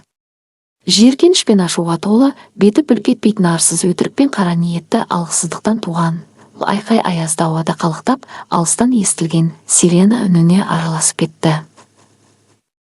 Айсұлу қимылсыз тұрды. Жүзі тасқа айналып, ешқандай сезім білдірмейтін суық кейіпке енді. Адамның соншалықты азғындыққа қалай құлдырай алатынын түсінгенде, оның іші бүрісіп кетті. Ол жаңа ғана осы адамның болашағын сақтап, отбасын ажалдан арашалап қалған еді, ал әлгі адам өз бойындағы орынсыз күдіктен туған қорқыныштың кесірінен оны бір сәтте ойланбастан қайтадан құртуға тырысып жатты. Түсіндім, бастық, деді Самат аға патрульді қызметкерге қарап, жуандау дауыспен айқайлап, қожайынның сөзін растай жөнелді. Біз жол жиегіндегі ойыққа ұшып түстік.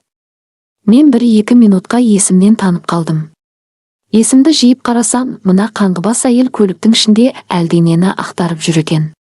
Бастықтың қалталарын сипалап жатыр. Мен оны қуып жібермек болдым, ол маған тап берді. Сағатты алып үлгерген сияқты. Анау оның сөмкесі. Аристовтың кім екенін және оның атының ар жағында өз аудандағы орасан зор билік пен қаржылық күш тұрғанын жақсы білетін жас лейтенант жағдайдың ақылға сыймайтынын анықтап тексеруге тырыспады. Оның алдында ықпалды жәбірленушінің тікелей талабы тұрды. Куәгердің сөзімен қылмыскерге ұқсайтын әйелдің оқиға орнында ұсталғаны да жеткілікті көрінді. Патрульдік қызметкерлердің бірі Айсұлудың қар үстінде жатқан жұқа пластик сөмкесін көтеріп алды. Жолдас лейтенант, мұнда сағат бар.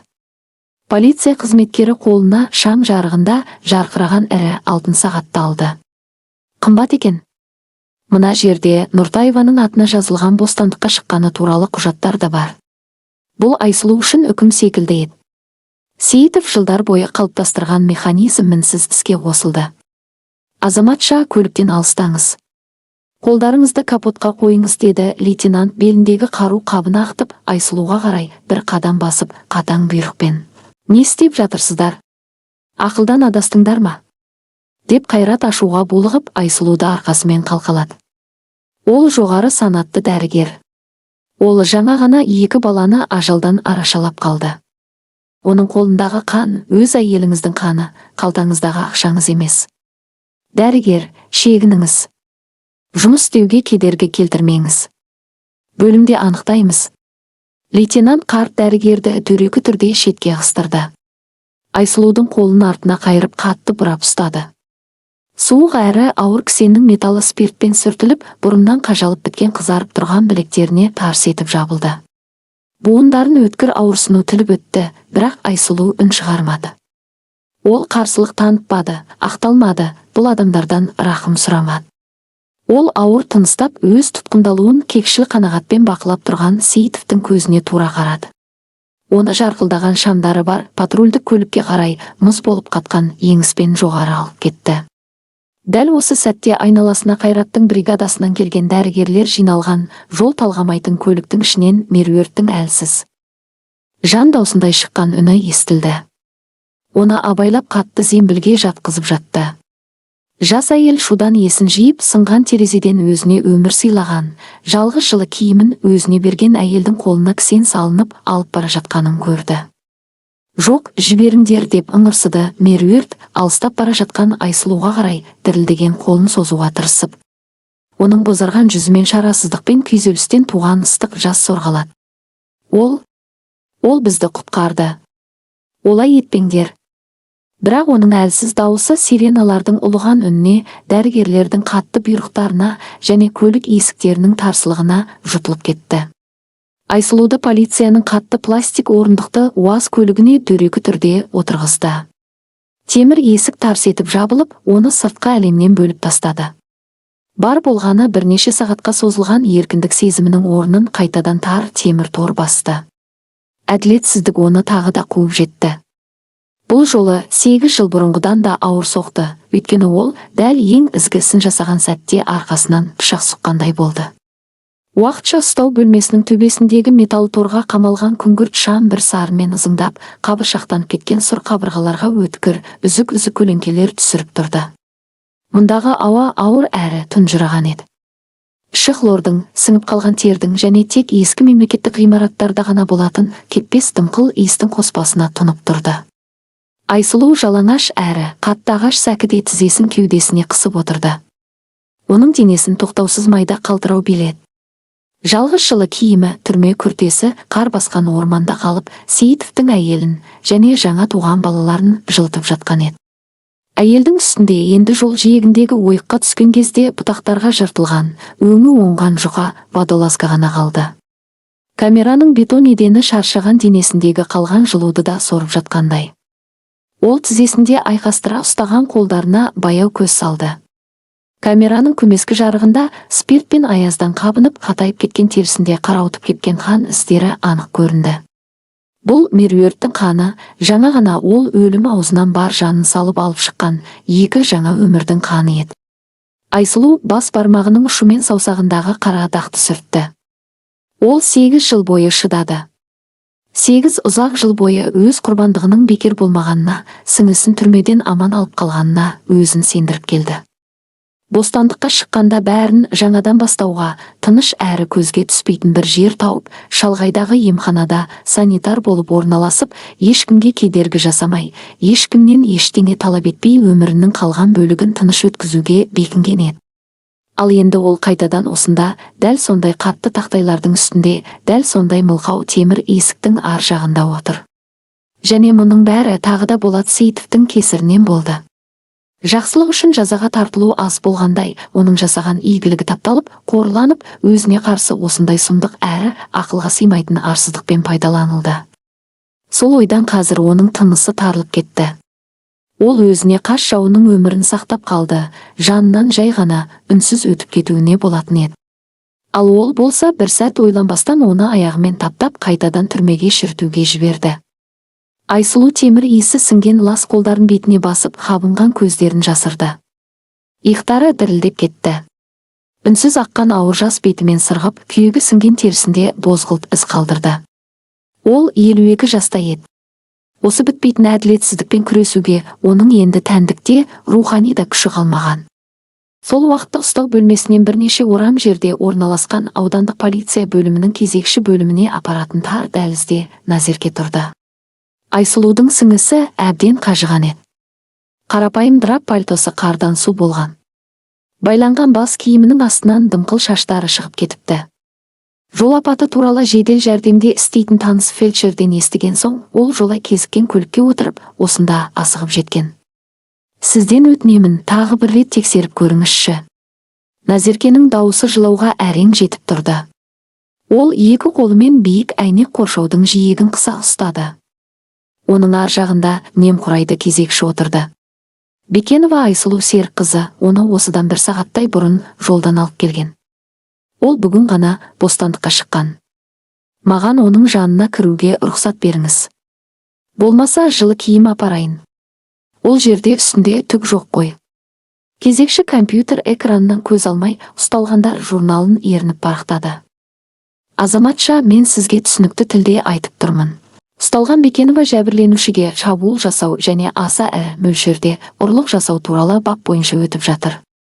Тергеу амалдары жүргізілуде. Сот шешімі шыққанша бөгде адамдарды кіргізуге, зат беруге және кездесуге тыйым салынған. Ғимараттан шығыңыз, жұмыс істеуге кедергі келтірмеңіз. Қандай ұрлық? Сіз есіңіз дұрыс па? Назерке алақанымен пластик қоршауды ұрды. Ол дәрігер. Сол жерде босандыру жасады. Тыңдаңыз, әйел. Кезекші ақыры оған ауыр әрі суық көзқарасын көтерді.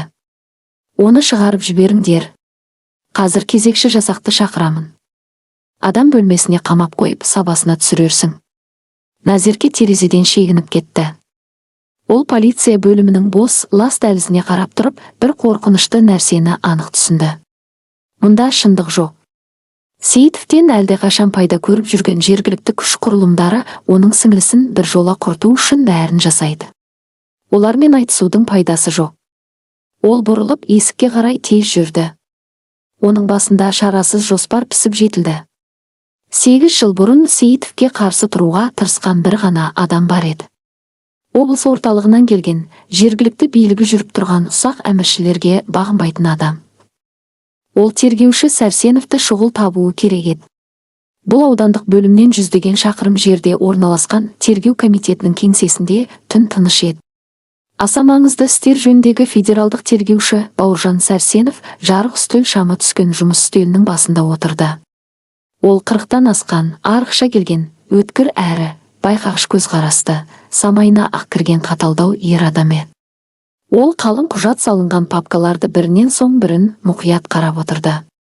8 жыл бұрын Болат Сейітов жоғары жақтағы байланыстарын пайдаланып, ірі экономикалық істі өрескел түрде күйретіп жіберген. Сол сәтсіздік оның серіктесінің денсаулығын құртты. Ер адам ауыр инсульт алып төсек тартып жатып қалды. Сол күннен бастап Сәрсенов назарға түспей, Сейітовтың құрылыс және медицина саласындағы империясына қатысты жаңа айғақтарды түйір-түйірімен жинап келе жатқан. Оған жергілікті қорғанысын айналып өтуге мүмкіндік беретін ескі қара есеп-қисаптың темірдей дәлелдері ғана жетіспейтін. Кеңседегі түнгі тыныштықты телефонның шұғыл қоңырауы бұзды. Сәрсенов тұтқаны көтерді. Сәрсенов тыңдап тұр. Бауыржан Ермекұлы, бұл Әлиев, кешір, түннің бір уағында мазалағаныма. Мәселе мынада, сенің бұрыннан бақылап жүрген Сейітовың біздің ауданда жол апатына түсті. Тергеуші құжаттарын шетке сырып бірден жинақтала қалды. Қаза болды ма? Бауыржанның даусында аяушылықтан гөрі кәсіби қызығушылық басым еді. Жоқ, миы шайқалған, басы терең жараланған, қан жоғалтқан. Өмір сүреді. Бірақ мәселе онда емес. Оның әйелі көлік қираған жерде босанды. Егіз алаязда жол жиегіндегі ойықта кім босандырды, білесің бе? Бекенова Айсұлу, менің бұрынғы бөлім меңгерушім. 8 жыл бұрын кінәні өз мойнына алған сол әйел. Ол бүгін түрмеден шықты. Сәрсенов қабағын түйді. Бекенова деген текті ол жақсы білетін. Бұл Сейітовтің ісіндегі ең лас әрі ең аяр эпизодтардың бірі еді. Ол кезде Сәрсеновке бұл істі тергеуге қатаң тыйым салып, жұмыстан қуылатынын ескерткен болатын. Қазір ол қайда? Деп тергеуші жамандықты сезіп сұрады. Камерада, деді Әлиев ашуы мен жиіркенішін жасыра алмай. Есін жиып, оны көрген соң әйеліме шабуыл жасады депті.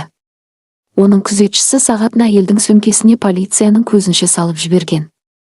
Жергілікті полиция оны бұрап байлап, уақытша ұстау орнына алып кетті. Сейітов қазір менің ауруханамдағы арнайы палатада жатыр. Іс қозғамасаңдар, бәрін жұмыстан шығарамын деп қорқытуда. Бауыржан, бірдеңе істе. Ол әйелдің жазығы жоқ. Ол 2 баланы өз қолымен ажалдан алып қалды. Сәрсеновтың жақ сүйегі қатты түйіліп, бет бұлшық еттері ойнады. Сейітов ақыры шектен шықты. Ол енді өзін тоқтатпайтын болды. Түсіндім, Қайрат Нұрланұлы. Тергеушінің дауысы қатқыл әрі салмақты шықты. Кезекшіге айт, қамауға алу құжаттарын асықпай рәсімдесін. Мен дереу жолға шығамын. Бауыржан тұтқаны орнына қойып, орнынан шұғыл тұрды, ілгіштен күртесін алып, есіктен жылдам шықты да, жолай арнайы жасақтың кезекші тобына хабарласты. Сол уақытта аудандық аурухананың арнайы бөліміндегі стерилді тыныштықта мүлде басқа оқиға болып жатты. Меруерт монитор датчиктеріне жалғанған аппақ биік төсекте жатты. Оның жүзі жатқан жастығындай бозарып кеткен, ал көздері қызумен жарқырайды. Дендері сау, ширақ балалар көрші қарқынды бақылау бөлмесінде дәрігерлердің үздіксіз қарауында жатты. Палатаның есігі дыбыссыз ашылды. Ішке Болат Сейітов кірді. Басы қалың таңғышпен оралған. Аурухана киімінің сыртынан қымбат жібек халат жамылған. Ауыр жарақатпен жақында қан жоғалтқанына қарамастан, оның жүзінен тек шектен шыққан ашу мен суық есеп көрінді. Ашық тұрған есік жанында сол баяғы күзетші Самат аяқтан аяққа ауысып сақтықпен тұрды. Сейітов әйелінің төсегіне баяу жақындады. Ол оған мұрагерлерін дүниеге әкелген сүйікті жары ретінде емес, сынғанымен әлі де пайдаға жарайтын зат ретінде жоғарыдан төмен қарады. Балалар қалай? Деп әйелінің жағдайын сұрамай, құрғақ дауыспен тіл қатты. Тірі ме? Деп Меруерт одан көз алмай әлсіз дауыспен жауап берді. Сол әйелдің арқасында. Болат, сен не істедің? Ол бізді құтқарды. Неге оны қамауға бұйырдың? Сейітовтің жүзі ұсқынсыз ашулы кейіпке енді. Ол төсектің металл жақтауына екі қолын тіреп, әйеліне жақындай түсті де, тісінің арасынан ысылдап, сен ақымақсың ба, Меруерт, әлде әдейі ойнап тұрсың ба? Бұл түрмеден шыққан әйел жарылуға дайын бомба. Мұның бәрін бізден ақша бопсалау үшін әдейі ұйымдастырған. Бүгін бізді құтқарды, ал ертең бүкіл елге шығып, құдіретті Сейітовтің балшықта жатып, одан көмек сұрағанын айтып жүреді. Маған жанжалда, абыройыма дақта керек емес. Ол өзіне лайық жерде отырады. Бұл өтірік. Меруерт шынтағына сүйені көтерілуге тырысты. Оның дауысы ашу мен жанын қысқан шарасыздықтан дірілдеді. Ол аязда маған өзінің жалғыз киімін берді. Біздің ұлымыз үшін өз тынысын қиды. Сен адам емессің, Болат, сен құбыжықсың. Мен бәрін көрдім. Мен полицияға шындықты айтамын. Сейітов оның жіңішке білегінен кенет қатты қысып ұстады. Бұл сотталған әйелді қорғап бір ауыз сөз айтсаң, сенің босанғаннан кейінгі ауыр күйзелісің асқынғанын айтып шығамын. Дәрігерлер менің айтқанымның бәрін растайды. Мен оларға тым жақсы төлеймін. Сені жеке психиатриялық емханаға ұзақ жылдарға қаматып қоямын. Дәрі дәрмекпен есінен айырылған адамға айналдырады. Балаларды өзім алып қаламын. Оларды енді ешқашан көрмейсің. Түсіндің бе? Меруерт ауырған қолын босата алмай қимылсыз қалды. Күйеуінің қара көздерінен оның қорқытуын шын орындауға дайын тұрған аяусыздықты көрді. Ол Меруертке қашанда әдемі жар әрі мұрагерлерін дүниеге әкелетін ана ретінде ғана қараған. Түсіндім деп ол ақ көрпеге көзін түсіріп, ернін ғана қимылдатып сыбырлады. Жарайсың, балаларымның анасы, демал. Сейітов оның қолын жиіркенішпен босатты да, артына қарамастан палатадан шығып кетті. Самат оның артынан ауыр есікті мұқият жапты да, сыртта күзетте қалды. Бастық әйеліне емдеуші дәрігерден басқа ешкімді кіргізбеуді бұйырды. Жалғыз қалған Меруерт қолымен бетін жапты, бірақ көзінен жас шықпады. Оның бойын тек балаларын қорғау үшін тоңазығандай жансыздандыратын қорқыныш пен өмір сыйлаған әйел алдындағы жанын өртеген, төзгісіз кінә сезімі биледі. Меруерт бірнеше жыл бойы осы алтын тордың ішінде өмір сүріп, күйеуінің лас істерін жақсы білетін. Бір жыл бұрын оның үздіксіз қорлығынан және жасырын қоқан-лоққыларынан шаршаған ол шарасыз қадамға баруға бел буды. Сейітовтің банкеттен қатты мас болып оралған бір сәтін пайдаланып, үйдегі сейфінің құпия сөзін тауып алды. Әйел оның қара есеп-қисабының бір бөлігін және бәсекелестерін өлтіретінін ашық айтып қорқытқан бірнеше жасырын дыбыс жазбасын кішкентай жад құрылғысына құпия көшіріп алды. Самат оны көліктен аман қалған басқа заттармен бірге әкелген шағын сөмкесін төсек жанындағы тумбадан алды. Оның ішінде не бар екенін ол тіпті сезген де жоқ. Меруерт саусақтармен астардың сөгіліп тұрған тігісін асығыс сипап тауып, осы уақытқа дейін тіпті дем алуға қорқып, сонда жасырған жат құрылғысын алды. Ол бір күні осы кішкентай пластиктің өзіне бостандыққа шығуға мүмкіндік беретінін үміттенген. Бүгінгі түнге дейін балаларының дүниеге келуі және лас түрме күртесін киген бейтаныс әйелдің адам сенгісіз әрекеті Меруерттің ішіндегі әлдебір нәрсені бұзды, бүкіл қорқынышын өртеп жіберді.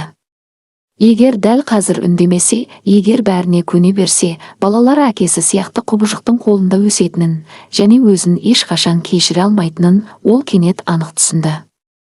2 сағаттан кейін аурухана дәлізінен қадамдардың дыбысы естілді. Есік сәл ашылып, палатаға бас дәрігер Әлиев бас сұқты. Кіреберістегі орындықта мүлгіп отырған Самат бірден сергек болып, оның жолын кең кеудесімен бөгеді. Қайда бола Талғатұлы? Тыйым салған, деп күзетші қабағын түйіп күңгетті. Мен емдеуші дәрігермін, ақымақ, деп Әлиев ақырып, дәу денелі күзетшіге сондай ашумен жақындай түсті. Әлгі адам еріксіз кейін шегінді. Күрделі босанудан кейін жатырдың жағдайын тексеруім керек. Медициналық көмек көрсетуге кедергі келтіргенің үшін полиция шақыртқанша шегін. Самат амалсыз шетке ығысты, бірақ есік аузында тұрып, дәрігердің әр қимылын күмәндана бақылауын тоқтатпады. Әлиев төсекке жақындады.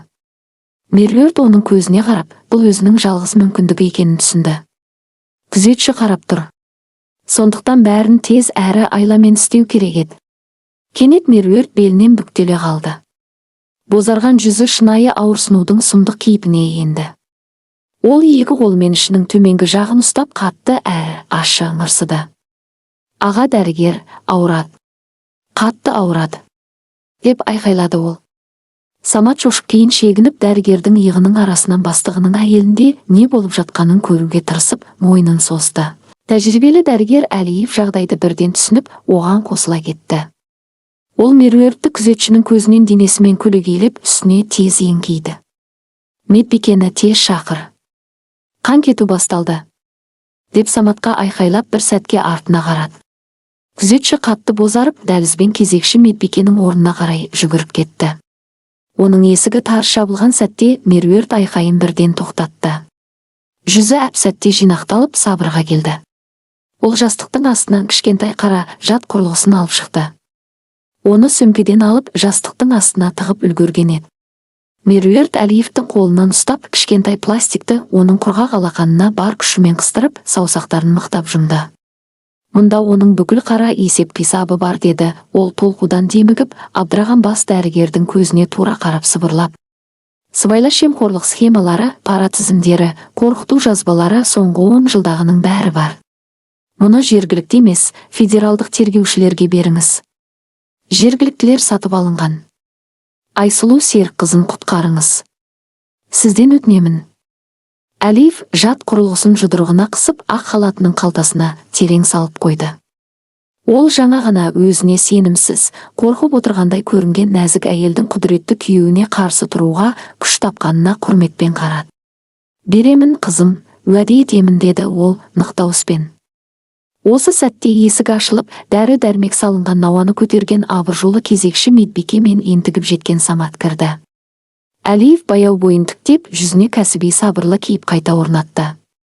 Қазір жақсырақ. Қатты түйілу басылды, деді ол медбикеге сенімді түрде. Магний ерітіндісін тамырға тамыз. Ешкімді кіргізбе. Науқасқа толық тыныштық керек. Ауруханадан шыққан Әлиев түнгі суықтан бүрсіп, ескі қызметтік нивасына отырды. Жылаушы орындығында оны облыстан келген қабағы қатулы тергеуші Сәрсенов күтіп отыр еді. Әлиев үнсіз халатының қалтасынан кішкентай қара жат құрылғысын алып, оны тергеушінің алдына пластик құралдар тақтасының үстіне қойды. Сәрсенов пластик төртбұрышқа қарады. Оның көзінде көше шамдарының жарығынан біртүрлі суық ұшқын пайда болды. Сейітов жылдар бойы үлкен ақшаға, параға және адамдардың бойына сіңірген қорқынышқа сүйеніп құрған жүйесі өлімші соққы алды. Шынайы әділеттің дөңгелегі тоқтаусыз қозғала бастады. Таң аязды әрі көз қаратпайтын күн сәулесімен атты. Аудандық сот ғимараты ашылған сәттен бастап ақшы жүйкеге тиген тынымсыз қарбаласқа толы еді. Құрметті кәсіпкерге шабуыл жасады деп айыпталған әйелге қамауда ұстау шарасын таңдау туралы сот отырысы ұсталғаннан кейін бар болғаны 48 сағат өткен соң, бұрын-соңды болмаған жылдамдықпен тағайындалған. Жергілікті соттың семіздеу беті сіңкі үнемі наразы кейіпте жүретін судьясына Сейітовтың құрылымдары әлдеқашан өз пайдасын тигізіп қойған еді. Кеше-кешке оған жабық арналар арқылы анық бұйрық жетті: істі тез әрі қатаң жап. Артық шу болмасын. Осылайша айыпталушыны үкім шыққанша қайтадан тергеу абақтысына жіберу көзделді. Ал сол уақытта соттағы қарбаластан алыс, уақытша ұстау орнының тар әрі жарығы нашар дәлізінде мүлде басқа көрініс болып жатты. Федералдық тергеу комитетінің аса маңызды істер жөніндегі тергеушісі Бауыржан Сәрсенов жартылай темір үстелге бұрандалармен бекітілген орындықта жауап алу бөлмесінде отырды. Оның қарсы алдында иығын түсіріп, былғары күртесінің шетін жүйкесін жұқарта уқалап отырған күзетші Самат отырды. Оны бірнеше сағат бұрын тікелей аурухана дәлізінен алып кеткен, тіпті қожайынымен байланысуға немесе адвокат жалдауға мүмкіндік бермеген. Сәрсенов үнсіз отырды. Ол үнсіздікті созудың шебер тәсілін жақсы меңгерген еді. Тергеуші істің бастапқы материалдары салынған жұқа папканы асықпай парақтап, анда-санда күзетшіге салмақты көзқараспен қарап қоятын. Бөлме іші қапырық болатын. Мұнда дымқыл майлы бояудың, сіңіп қалған тердің және арзан темекінің иісі сезілді. Тыныштықты тек төбедегі ескі люминесцентті шамның бір сарынмен гуілдеген үні бұзып тұрды. Сол жарықтан Саматтың көзіне жас тола бастады. Дәу денелі күзетші әбден қобалжи түсті. Ол борышкерлерді қорқытуға, дөрекі күшпен бассыздық арқылы мәселелерді шешуге үйренген. Бірақ мына ресми әрі суық бөлмеде қатаң костюм киген сабырлы адамның алдында оның жабайы күші түкке тұрмайтынын сезді. Алғашқы берген жауабыңнан әлі де айнымай тұрсың ба? Сәрсеновтың дауысы ақырын шыққанымен, одан қатал әрі қысым жасайтын мызғымас сенім сезілді. Тергеуші папканы ұқыпты жауып, саусақтарын айқастырып, қолдарын үстелге қойды. Аязда жаңа ғана ауыр босандыру жасаған әйел нәрестелерді тастап, алдыңғы орынға өтіп, сенің қожайыныңның сағатын шешіп алуға ұмтылды дейсің. Ал сен кәсіби күзетші ретінде қасында тұрып, оның сағатты сөмкесіне салып үлгергеніне дейін тоқтата алмадың. Солай ма? Дәл солай, тергеуші мырза деп Самат қабағын түйіп, ескі үстелдің сырылған бетіне тесіліп қарап, тікелей көзқарастан қашты. Айтып тұрмын ғой, ағашқа соғылғаннан кейін есімнен танып қалыппын. Басым гөлдеп тұрды. Кейін есімді жиып қарасам, ол Болат Талғатұлының қалталарын ақтарып жатыр екен. Мен оған айқайладым, ол селк етіп қалды. Сағат сол кезде оның қолында болған шығар. Өтірік айтып тұрсың, деді Сәрсенов сабырлы түрде. Ол дауысын көтерген жоқ, бірақ дәл осы бір қалыпты үннің өзі Саматқа жайсыз тиді. Ақымақша, дөрекі әрі түкке тұрғысыз өтірік айтып тұрсың. Ал мына жағдайдың ең өкінішті жерін білесің бе, Самат? Қазір сені қаншалықты қатты сатып жібергендерін өзің де түсінбей отырсың. Күзетші сақтықпен көзін көтерді. Оның етті жүзі ішкі ширығуын білдіріп сәл дір етті. Сейітов сені құрбандыққа шалып жатыр. Сәрсенов папкадан бір парақ қағазды жай қимылмен алып, үстелдің ортасына қойды да Саматқа қарай жылжытты. Мынау сенің қожайыныңның кезекші адвокатына берген, кеше-кешке рәсімделген ресми мәлімдемесінің көшірмесі. Болат Талғатұлы Сейітов апат болған сәттен бастап полиция мен жедел жәрдем қызметкерлерінің шамын көргенге дейін терең ес-түссіз болғанын айтып отыр. Сәрсенов сөзінің мағынасын түсінуге уақыт беріп, ұзақ үнсіз қалды. Ол қарсы алдында отырған адамның жүзіндегі өзгерісті көрді. Менің неге меңзеп тұрғанымды түсіндің бе? Деді тергеуші алға сәл еңкейіп. Сағат жоғалды. Қожайын ес-түссіз жатты. Ал қасында болған жалғыз адам бәрінен бұрын есін жиған және жолдан келген әйел жеткенге дейін сағатты алып үлгеруі мүмкін адам. Ол сен. Саматтың өңі бірден қашты. Тынысы жиіледі. Оның ірі, буын-буынды саусақтары металл үстелдің шетін қатты қысып ағарып кетті. Не? Деді ол қарлығып, ресми қағаздағы жолдарды қайта-қайта оқып. Әріптер көз алдында бұлдырап тұрды, бірақ мағынасы анық жетті. Иә, ол өз айтты. Ол есін жиып, әлгі әйелді қаралауды бұйырды. Оның саған не дегені маған мүлде қызық емес деп Сәрсенов сөзін бөліп, алақанын үстелге қатты қойды. Даусынан шыққан соққы Саматты селк еткізді. Қағаз бойынша сен ұрлық жасап кінәсіз әйелге жала жапқан адамсың. Бап, қылмыстық іс бойынша дәлелдерді қолдан жасау. Бұған қоса адам өлтіруге, оқталуға қатысушысың. Сен есіңді жиған күйде жүргізушіге де, босанған әйелге де көмек көрсетпедің. Сен ұзақ әрі ауыр жазаға кесілесің, Самат, ал қожайының өзіне ондаған қымбат адвокат жалдап, сенің жеке басыңмен қылмыс жасағаныңды, оның көңілінен шығу үшін осындай әрекетке барғаныңды, немесе өзі қансырап жатқанда затын ұрламақ болғаныңды айтып шығады. Дәу денелі күзетші сынды. Оның бастыққа деген қарапайым соқыр адалдығы шын түрмеде ұзақ отыру қаупімен және жылдар бойы адал қызмет еткен адамның арсыз сатқындығымен бетпе-бет келгенде әп-сәтте жоғалды. Саматтың жүзі терге оранды. Қысқа қиылған басына ірі-ірі тер тамшылар шықты. Мен кінәлі емеспін. Ол бұйырды. Оның көлігінде жасырын тіркеу құрылғысы бар, ол өздігінен жұмыс істейтін қуат көзіне қосылған. Ішкі микрофон бәрін жазып отырады, тіпті қозғалтқыш өшіп тұрғанда да, деді Самат сөздерінің соңын жұтып қойып, асығыс сөйлеп. Түрмеден қорқу сезімі бастықтың ашуынан әлдеқайда күшті болып шықты. Жат құрылғысы құралдар тақтасының артындағы жасырын панельде тұр. Оны өзім орнаттым. Қайда екенін білемін. Онда бәрі жазылған, оның қалай есін жиғаны, мені қалай шақырғаны, және сағатты оның сөмкесіне салып жіберуді қалай бұйырғаны. Сәрсенов қанағаттанған кейіппен басын изеді. Қысым өз нәтижесін берді. Ол үстелден баяу тұрып қатаң пиджагының түймесін қадады. Енді сен үйіне қайтқысы келетін ақылды адамға ұқсайсың, ағаш кесетін лагерге кеткісі келетін адамға емес, деді тергеуші. Жинал, айып тұрағына барамыз. Жасырын панельдің қай жерде екенін көрсетесің. 1 сағаттан кейін аудандық соттың 3-ші залы адамға лық толды. Мұндағы ауа тұнжырап, ескі қураған ағаштың, шаң мен қағаздың иісі сезілді. Алдыңғы қатарда бірнеше жергілікті шенеунік пен депутаттардың көмекшілері Сейітовке деген құрметін көрсетуге және бұрын сотталған әйелдің мәселесі бір жола шешілгеніне көз жеткізуге келгендей сыбырласып отырды. Қабырға жанында аудандық газеттен келген 2 журналист іштері пысып отырды. Олар қауіпті қылмысты қайталап жасаған әйелдің ұсталғаны туралы кезекті шағын хабар дайындауға келген. Залдың ең түкпірінде көз жасына суланған орамалды қолына қысып Назерке отырды. Айсұлудың сіңлісі қатты қиналып әбден қажыған еді. Қайраттың ауруханасында істейтін танысы медбикеден ұсталғанын кездейсоқ естіген соң 2 түн көз ілмей сотқа жеткен. Ол 8 жыл бойы сіңлісінің қайта оралуын күтіп, жүздеген арыз жазып, түрлі мекемелерге жүгініп, адвокаттардың шексіз кезегінде тұрған. Енді бостандық соншалық жақын қалған сәтте бұл сұмдық бұрынғыдан да қатал түрде қайталанды. Назерке сотталушыға арналған бос темір торға қарап отырды, иықтары үнсіз әрі ауыр жылаудан дірілдеді. Бұл қалада мына судьяның олардың жағына шығуы мүмкін деген ойдың өзі жоқ еді. Күзетшілер кіретін есік сықырлап ашылды. 2 полиция қызметкері залға Айсұлуды алып кірді. Ол тіктеліп тура алдына қарап келе жатты.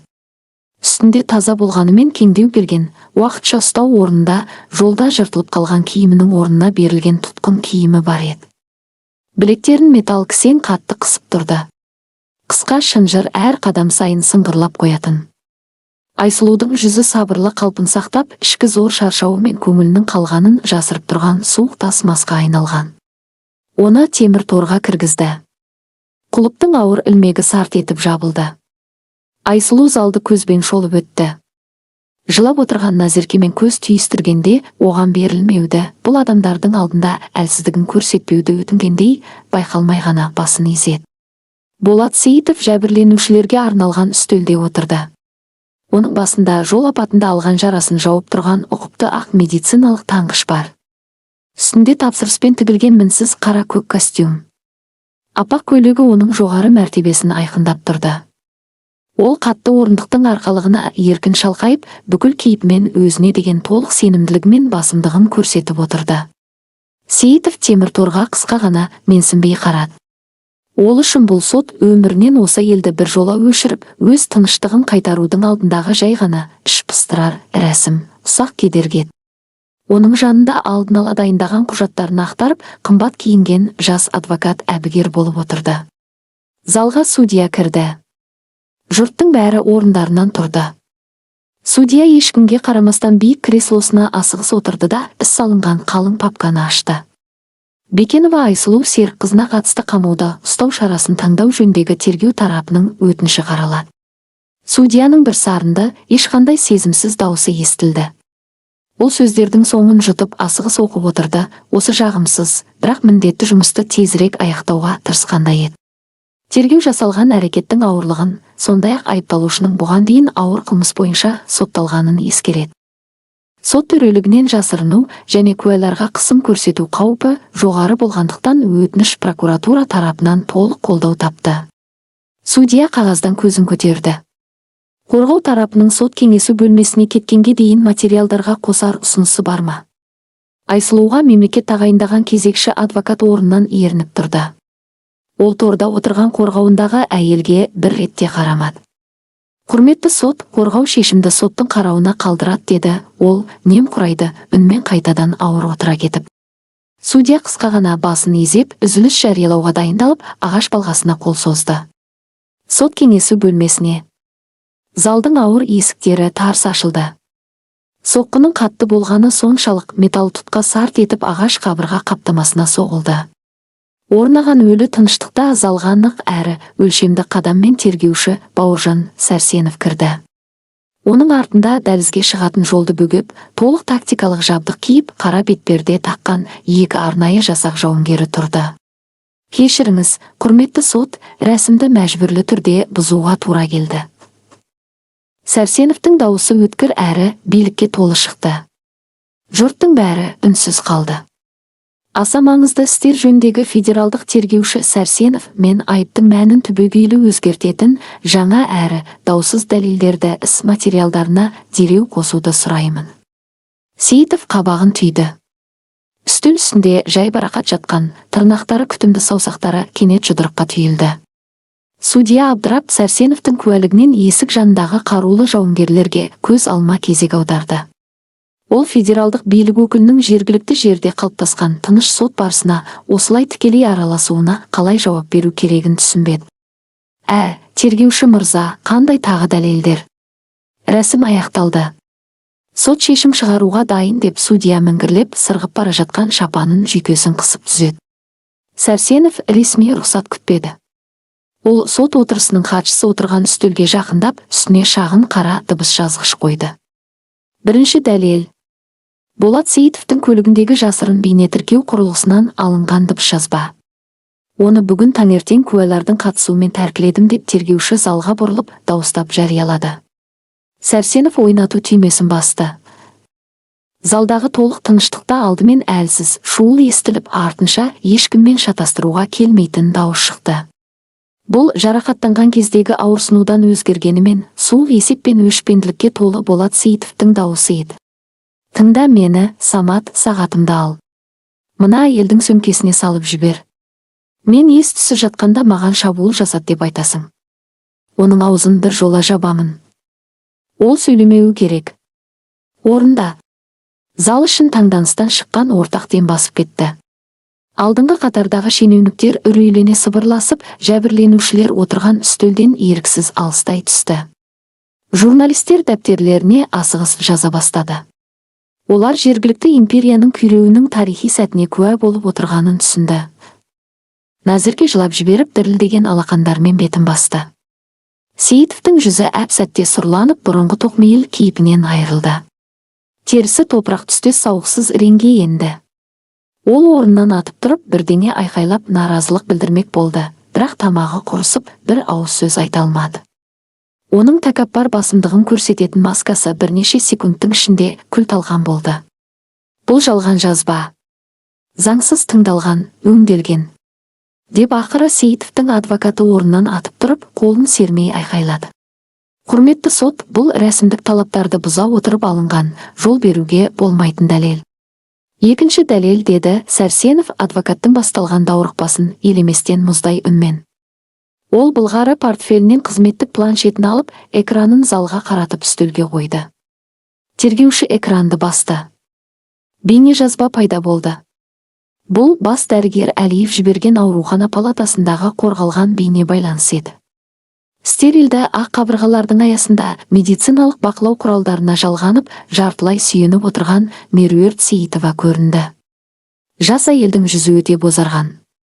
Көзінің астында ауыр босану мен шаршаудан қою көлеңке түскен. Бірақ камераға тіке бағытталған көзқарасы нық әрі анық еді. Кеше ғана қорқып, дірілдеп отырған әлсіз әйелден қазір ештеңе қалмаған. Мен Меруерт Сейітова, есім толық әрі санам анық күйде ресми мәлімдеме жасағым келеді. Жас әйелдің дауысы планшет динамиктерінен анық әрі таза шығып, бүкіл залды толтырды. Менің күйеуім Болат Сейітов өтірікші әрі қылмыскер. Ол күзетшісіне Бекенова Айсұлу Серікқызына қарсы айғақтарды әдейі тастатқызды. Бұл әйел өз өмірі мен денсаулығына қауіп төнгеніне қарамастан, қатты аязда менің және жаңа туған балаларымның өмірін сақтап қалды. Күйеуім әшкереленуден қорыққандықтан осындай іске барды. Өйткені 8 жыл бұрын дәл сол адам менің отбасым арқылы оған қысым жасап, Айсұлуға қарсы істі қолдан ұйымдастырған. Мен оның экономикалық қылмыстарға кінәлі екенін дәлелдейтін барлық түпнұсқа құжаттарды, қара есеп-қисапты және жасырын жазбаларды федералдық тергеу органдарына әлдеқашан тапсырдым. Планшет экраны өшті. Залда сондай қою әрі ауыр тыныштық орнады. Сейітовтың ауыр әрі сырылдап тыныстағаны анық естілді. Оның көздері алақ-жұлақ етті. Ол өшкен қара экранға қарап, өзін дәрменсіз меншігі және мәртебесіне жарасқан қосымша ғана деп санаған әйелдің өзіне өлімші соққы жасағанын түсінді. Қорқынышқа, үлкен ақшаға және бопсалауға сүйеніп жылдар бойы құрған жүйесі бір жола қайтарымсыз күйреді. Бозарып кеткен жергілікті судья биік креслосында суық терге малынды. Ол істің енді толықтай федералдық деңгейге өткенін жақсы түсінді. Қазір Сейітовті қорғауға жасалған кез келген әрекет оның өзіне шын түрме жазасын және қызметінің масқара аяқталуын әкелетін еді. Ол дірілдеген қолымен ағаш судья балғасын ұстады. Тергеу тарапының қамауға алу туралы өтініші қанағаттандырылмасын. Бекенова Айсұлу Серікқызы қамаудан дәл осы сот залында дереу босатылсын деп судья дірілдеген дауыспен айқайлап, балғаны ағаш тұғырға бар күшімен ұрды. Күзетші қосымша бұйрық күтпестен темір торға асығыс жақындады. Кілт құлып саңлауында сықырлап бұрылды. Темір есік ауыр қозғалып ашылды. Айсұлу тордан баяу шығып қолдарын алға созды. Полиция қызметкері кісеннің құлпына кілтті асығыс сұқты. Сарт еткен дыбыспен ауыр Болат кісен еденге түсті. Әйелдің бозарып шаршаған жүзінде жеңістің де, кек қуаныштың да белгісі жоқ еді. Оның өткір сұр көздерінде иығынан жаңа ғана ұзақ жылдар бойы ұрланған өмірінің ауыр жүгі түскен адамның терең, шексіз шаршауы ғана тұрды. Ол металл қажаған қызыл білектерін сипады. Айсұлу, Айсұлу. Назерке сот қызметкерлеріне қарамай, орындықтардың арасынан өтіп, жылап сіңілісінің мойнына ұмтылды. Ол Айсұлуды қатты құшақтап көз жасына малынды. Назерке қатты жылады. 8 жыл бойы ішінде жиналған бүкіл ауырсыну, шарасыздық пен күйзелісті сыртқа шығарды. Жаны менің, тірісің, бостандықтасың деп сыбырлады ол жүдеп қартайып кеткендей көрінген Айсұлудың жүзінен сүйіп. Сіңлісін құшақтаған Айсұлу көзін жұмып, жүзін оның иығына басты. Оның да кірге боялған бетімен жасақты. Бұл шын жүректен туған, мөлдір жеңілдіктің жасы еді. Сәрсенов олардың кездесуіне кедергі келтірмеді. Ол құшақтасып тұрған әйелдерден теріс бұрылып, әр қадамын нық басып, қатты орындықта босап отырған Болат Сейітовтың үстеліне жақындады. Болат Талғатұлы Сейітов. Тергеушінің дауысы оқылып жатқан үкімдей бір қалыпты сезімсіз шықты. Сіз ұсталды деп таныласыз. Жұбайыңыз тапсырған материалдар негізінде дәлелдерді қолдан жасауға, лауазымды тұлғаларға пара беруге, мемлекеттік сатып алулар кезінде ауқымды алаяқтық жасауға және жалған жауап беруге, мәжбүрлеуге күдіктелесіз. Сейітов қарсылық көрсетпеді. Ол Сәрсеновке мүлде сөніп қалған бос көзқараспен баяу қарады. Осы сәтте кезінде құдіретті болған олигарх бір секундта өмір сүрген бүкіл дүниесінен айырылған, ауыр дертке шалдыққан, әбден күйреген қарт адамдай көрінді. 3 апта өтті. Әдетте баяу әрі икемсіз қозғалатын мемлекеттік бюрократиялық машина бұл жолы таңғаларлық қатыгез жылдамдықпен жұмыс істеді. Меруерттің қаражат құрылғысынан алынған құжаттар тікелей федералдық мекемеге түскен соң, жергілікті элитаға жойқын соққы жасалды. 10 жылдық жемқорлық схемалары, медициналық құрал жабдық сатып алуға арналған жалған тендерлер, судьяларға берілген паралардың тізімі және қылмыстық істерді қолдан ұйымдастыру жөніндегі егжей-тегжейлі нұсқаулар жарыққа шықты. Шипагер жеке клиникалар империясы көз алдында жылдам күйреп, өзімен бірге ондаған жемқор шенеунікті де төменге сүйреді. Сейітовтің мәрмәрмен және күңгірт әйнекпен безендірілген кең бас кеңсесінде басқаруға келмейтіндей абыр-сабыр орнады. Қара киім киген арнайы жасақ жауынгерлері серверлерді біртіндеп тәркіледі. Қабырғадағы сейфтерді ашып, құжат салынған папкаларды мөлдір пластик қаптарға орналастырды.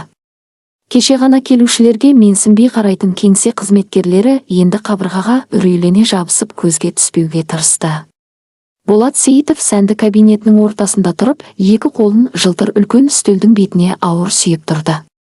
Саусақтар қысымнан ағарып кеткен. Кезінде тапсырыспен тігілген мінсіз костюмі мыжылған. Қымбат галстугы салдыр-салақ босатылған. Олигархтың жүзі жүдеп, сауықсыз сұрғылт реңге енді көзінің астына қою көлеңке түсті. Апаттан қалған маңдайындағы тыртық бозарған терісінде анық көрінді. 3 апта бойы үздіксіз жауап алу, тінту және ұйқысыз түндер оны 10 жылға қартайтқандай еді. Оның барлық жеке және компаниялық есепшоттары бұғатталды. Жылжымайтын мүліктері мен көлік паркіне тыйым салынды. Ал осыдан жарты сағат бұрын жеке адвокаты көзін тайдырып, соңғы жаңалықты жеткізді. Меруерт ресми түрде ажырасуға және оның ата-ана құқығынан айыруға өтініш берген. Ол сотқа өзіне және балаларына төнген қауіптің толық дәлелдерін тапсырған. Енді оның ештеңесі қалмады. Ақшасы да, байланысы да, отбасы да жоқ. Үлкен панорамалы терезенің жанында тұрған тергеуші Сәрсенов өз адамдарының жұмысын сабырмен бақылап тұрды. Ол бір ауыз сөз айтпады, бірақ еркін қимылынан жылдар бойы күткен, жанын қашытқан істің аяқталғанына деген терең қанағат сезімі байқалды. Өмірінің ең үлкен ісі ақыры аяқталды. Жүйе бұзылды. Осы сәтте ауыр емен есік сәл ашылды. Бөлмеге Айсұлу кірді. Ол тергеушімен бірге Сейітовтің сейфінен өзінің қолдан жасалған ісіне қатысты жеке құжаттарды ресми түрде тәркілеуге қатысу үшін келген. Бұл оның толық әрі сөзсіз ақталуы алдындағы соңғы рәсімдік қадам еді. Оның түрі осы 3 аптада қатты өзгерген. Түрмеде арықтаған денесі сол күйінде қалғанымен енді арқасы тіп-тік еді. Үстінде бұрынғы пішінсіз тұтқын киімінің орнына қатаң үлгідегі қара жүн пальто болды. Ағара бастаған шашы ұқыпты таралған. Бірақ ең үлкен өзгеріс оның көзқарасында еді. Өткір сұр көздерінде енді қорғансыздықта мұңда жоқ. Өзінің адал атын және кәсібін қайтарып алған адамның сабырлы, орнықты қадір-қасиеті ғана бар. Қадам дыбысын естіген Сейітов басын баяу бұрды. Айсұлуды көргенде күтпеген жерден қатты селк етті. Танауы керіліп, ерні ұсқынсыз кейіпке түсті. Оның бүкіл ашуы, жақындап келе жатқан ұзақ түрме жазасынан қорқынышы, күйреп бара жатқан әлем алдындағы дәрменсіздігі бірден осы әйелге бағытталды. Бұл сол 8 жыл бұрын оп-оңай таптап кеткен түпке тұрғысыз пешкасы енді оның мінсіз өмірін тас-талқан еткен басты себепке айналды. Ол аузын ашып, әйелдің бетіне балағат сөзін айтқысы, оған қарай жүріп, ішіне жиналған ашуын төккісі келді. Бірақ кенет Сейітовтың жүзі қызарып кетті. Ол оң қолымен сол жақ кеудесін ұстап, қымбат көйлегінің матасын мыжып жіберді. Кеуде тұсын тіліп өтіп, сол қолына тараған кенет әрі өткір ауырсынуды басқысы келгендей теңселіп кетті. Сейітов ауа жұтқысы келгендей аузын ашты, бірақ өкпесі жұмыс істеуден бас тартқандай болды. Құдіретті олигарх ауыр қысып шыққан ыңырсыған дауыспен еденге құлап түсті. Жылтыр үстелдің шетін ұстап үлгермей, бір бүйірмен домалап барып, басын суық мәрмәрге дүңк еткізіп соқты. Кабинетте бір сәтке ауыр тыныштық орнады. Арнайы жасақ жауынгерлері еріксіз кейін шегініп, бір-біріне қарасты. Ешкім мұндай жағдайды күтпеген. Сәрсенов ширығып, беліндегі байланыс құралына қолын созды. Ауқымды жүрек талмасы, деді Айсұлудың кәсіби дауысы қатты естіліп. Ол бір сәтте ойланбастан жаңа пальтосын еденге тастап, жерде жатқан ер адамға қарай ұмтылды. Айсұлу Сейітовтің жанына мәрмәр еденге тізерлей отыра кетті. Оның жүзі әп-сәтте көгеріп, тынысы тоқтаған. Айсұлу екі саусағын оның мойын тамырына қойды. Тамыр соқпай тұрды. Клиникалық өлім басталған. Осы сәтте оның көз алдында форма киген тергеушілер де, ескі өкпе де, алдында жатқан адамның оның өмірінің 8 жылын тартып алғаны да жоғалды. Оның алдында енді тек дәрігер мен өлім аузындағы науқас тұрды. Ондаған жылдық күрделі медициналық тәжірибеде қалыптасқан дағдылар адамдық сезім мен кек алуға деген ықыластың бәрін басып озды. Айсұлу оның көйлегінің жағасын дереу ағытып, кеудесіндегі кедергі болған түймелерді жұлып тастады. Алақандарын бір-біріне айқастырып, Сейітовтің төс сүйегінің төменгі бөлігіне қойды. Шынтағын тіктеп, жүрекке жанама массаж жасауды бастады. 1, 2, 3, 4. Оның әлгі адам үшін кісенге салынған қолдары енді ырғақты әрі күшпен оның кеуде қуысын басып тұрды. Ол тоқтап қалған қанды жүргізіп, өліп бара жатқан миға оттегі жеткізу үшін жүректі қайта жұмыс істеуге мәжбүрлеп жатты. Дефибрилляторы бар, жедел жәрдемді тез шақырыңдар. Ғимаратта кезекші бригада болуы керек деп Айсұлу Сәрсеновке айқайлап, жүрекке массаж жасауды тоқтатпады. 1, 2, 3, 4. Оның бетімен тер ағып, тынысын ауырлатты. Арқасының бұлшықеттері орасан күш салудан қатты ауырды. Бірақ ол әрбір басуына бүкіл тәнінің қуатын салды. Кең кабинетте оның үзік-үзік ауыр тынысы мен алақанының астында сынып жатқан шеміршектің күңгірт дыбысынан басқа ештеңе естілмеді. Кеңсе ішіндегілер сілейіп тұрды. Арнайы жабдық киген ірі денелі ер адамдар осы адам сенгісіз көріністі үнсіз бақылап тұрды. Жаңа ғана өзінің кінәсіздігі туралы құжат алған әйел өзін 8 жылға түрмеге жіберген адамды соңғы күшін жұмсап өлімнен алып шығуға тырысып жатты. «Жүр, Болат, соқ!» деді Айсұлу тісін қысып, төс сүйегін бар күшімен басып. «Бұлай оңай кетпейсің. Жүр!» 30 рет басқаннан кейін ол оның басын абайлап шалқайтып, мұрнын қысып ұстап, аузына 2 рет терең дем шығарды. Адамға тән жиіркеніш сезімін жеңіп, қайтадан саусақтарын айқастырып, жүрекке массаж жасай бастады. 1, 2, 3. 2 ұзақ минуттан кейін кабинет есігі айқара ашылды. Ғимараттың бірінші қабатында кезекшілік атқарып отырған жеке клиниканың жедел жәрдем бригадасы жүгіріп кірді. Дәрігер реаниматолог жүрек мониторын салынған сөмкені еденге қойып жіберді. «Разрядқа дайында», деп дәрігер фельдшерге бұйырып, Сейітовтың жалаңаш кеудесіне электродтарды жылдам орналастырды. Айсұлу ауыр тыныстап, 2 қолын суық еденге тіреп шегінді. Дәрігер электр тогының күшті соққысын бергенде, олигархтың денесі қатты иіліп, қайтадан мәрмәр еденге ауыр құлады. Ұзақ 1 секунд тыныштық орнады. Дефибриллятордың мониторы қатты дыбыс беріп, экранда қисық, әлсіз болғанымен тұрақты жүрек ырғағы пайда болды. Жүрек қайта соға бастады. Сейітов ысқырып, ауа жұтып демін ішіне тартып алды. Қабағы діретіп, көзін баяу ашты. Бұлдыраған көзі төбені шолып, шындықты түсінуге тырысты да, кейін өзіне еңкейіп тұрған әйелдің жүзіне тоқтады. Айсұлу зембілдің жанында еденде отырды. Ол ауыр тыныстап, қолдары күш түсуден майда дірілдеп тұрды. Ол жаңа ғана өлімнен қайтқан адамның көзіне тура қарады. «Тірісің бе, Болат?» деді Айсұлу, оның дауысы бәсең болғанымен, кабинеттегі тыныштықта әр сөзі анық әрі салмақты естілді. «Менің дәрігерлік антым кімнің өмірін сақтап, кімнің өмірін сақтамауды таңдамайды. Тірі қал. Енді әр күні таңертең камерада оянған сайын, жасағаныңның бәрі үшін жауап бер. Сенің әлі дем алып жүргенің менің қолымның арқасы екенін біліп өмір сүр». Сейітов көзін жұмды. Оның терден малынған сұр жүзінен толық әрі күйретуші жеңіліс көрінді. Өзінің жер басып жүруіне аяқ астындағы лас заттай санаған әйелдің себепші болғанын түсіну оған ең ауыр соққы болды. Дәрігерлер оны зембілге жатқызып, күзетшілердің сүйемелдеуімен қираған кабинеттен асығыс алып шықты. 1,5 жыл өтті. Сәуірдің соңы еді. Осы уақыт ішінде Айсұлу толық ақталды. Ол қайта даярлықтан өтіп, біліктілігін растады, және медициналық қызметпен айналысуға рұқсатын қайталды. Бірнеше ай акушер-гинеколог болып жұмыс істегеннен кейін оған босандыру бөлімін басқару сеніп тапсырылды. Жаңартылған орталықтың дәрігерлер бөлмесін көктемгі күн сәулесі жарыққа бөледі. Дәрігерлер бөлмесінің есігі ақырын ашылды. Қою кофенің және тазалықтың иісі аңқыған жарық бөлмеге меруерт кірді. Үстінде жеңіл көктемгі пальто бар. Жүзі енді әр сыбдырдан қорықпайтын әйелдің тыныш әрі бақытты кейпін танытты. Ол екі домалақ қызыл шырайлы баланың қолынан ұстап тұрды. Бірі ол, бірі қыз еді. Екеуі де нық басып жүріп келеді. Олар терезе жанындағы үстелге жақындады. Үстелде жарқыраған аппақ, мұқият үтіктелген медициналық халат киген әйел отырды. Оның төс белгісінде Бекенова Айсұлу Серікқызы, босандыру бөлімінің меңгерушісі деп жазылған. Айсұлу науқастың ауру тарихынан басын көтерді. Келген қонақтарды көргенде қатаң жүзі бірден жылы шынайы күлкіге бөленді. Ұқыпты қиылған шашына түскен ақыл енді оның басынан өткен азаптың белгісі емес.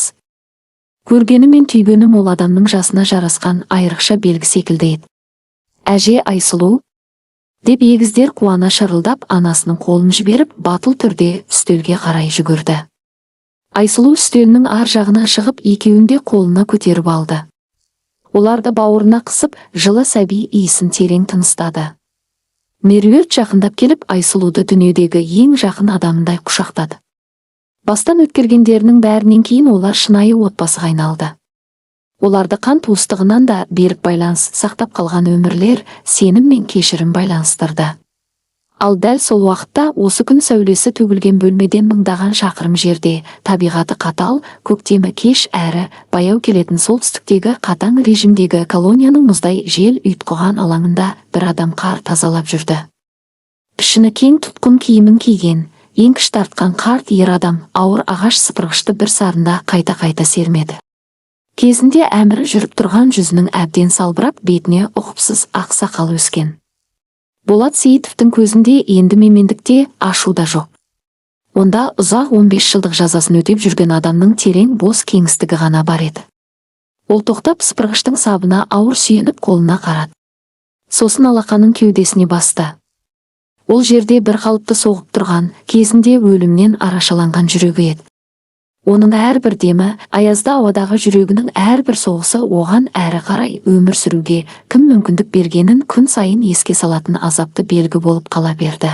Бүгінгі оқиға осымен тамам. Әңгіме ұнаса видеоға лайк басып, өз ойыңызды жаза кетіңіз. Сіздердің қолдауларыңыз біз үшін өте маңызды. Ал келесі әңгімеде кездескенше аман сау болыңыздар.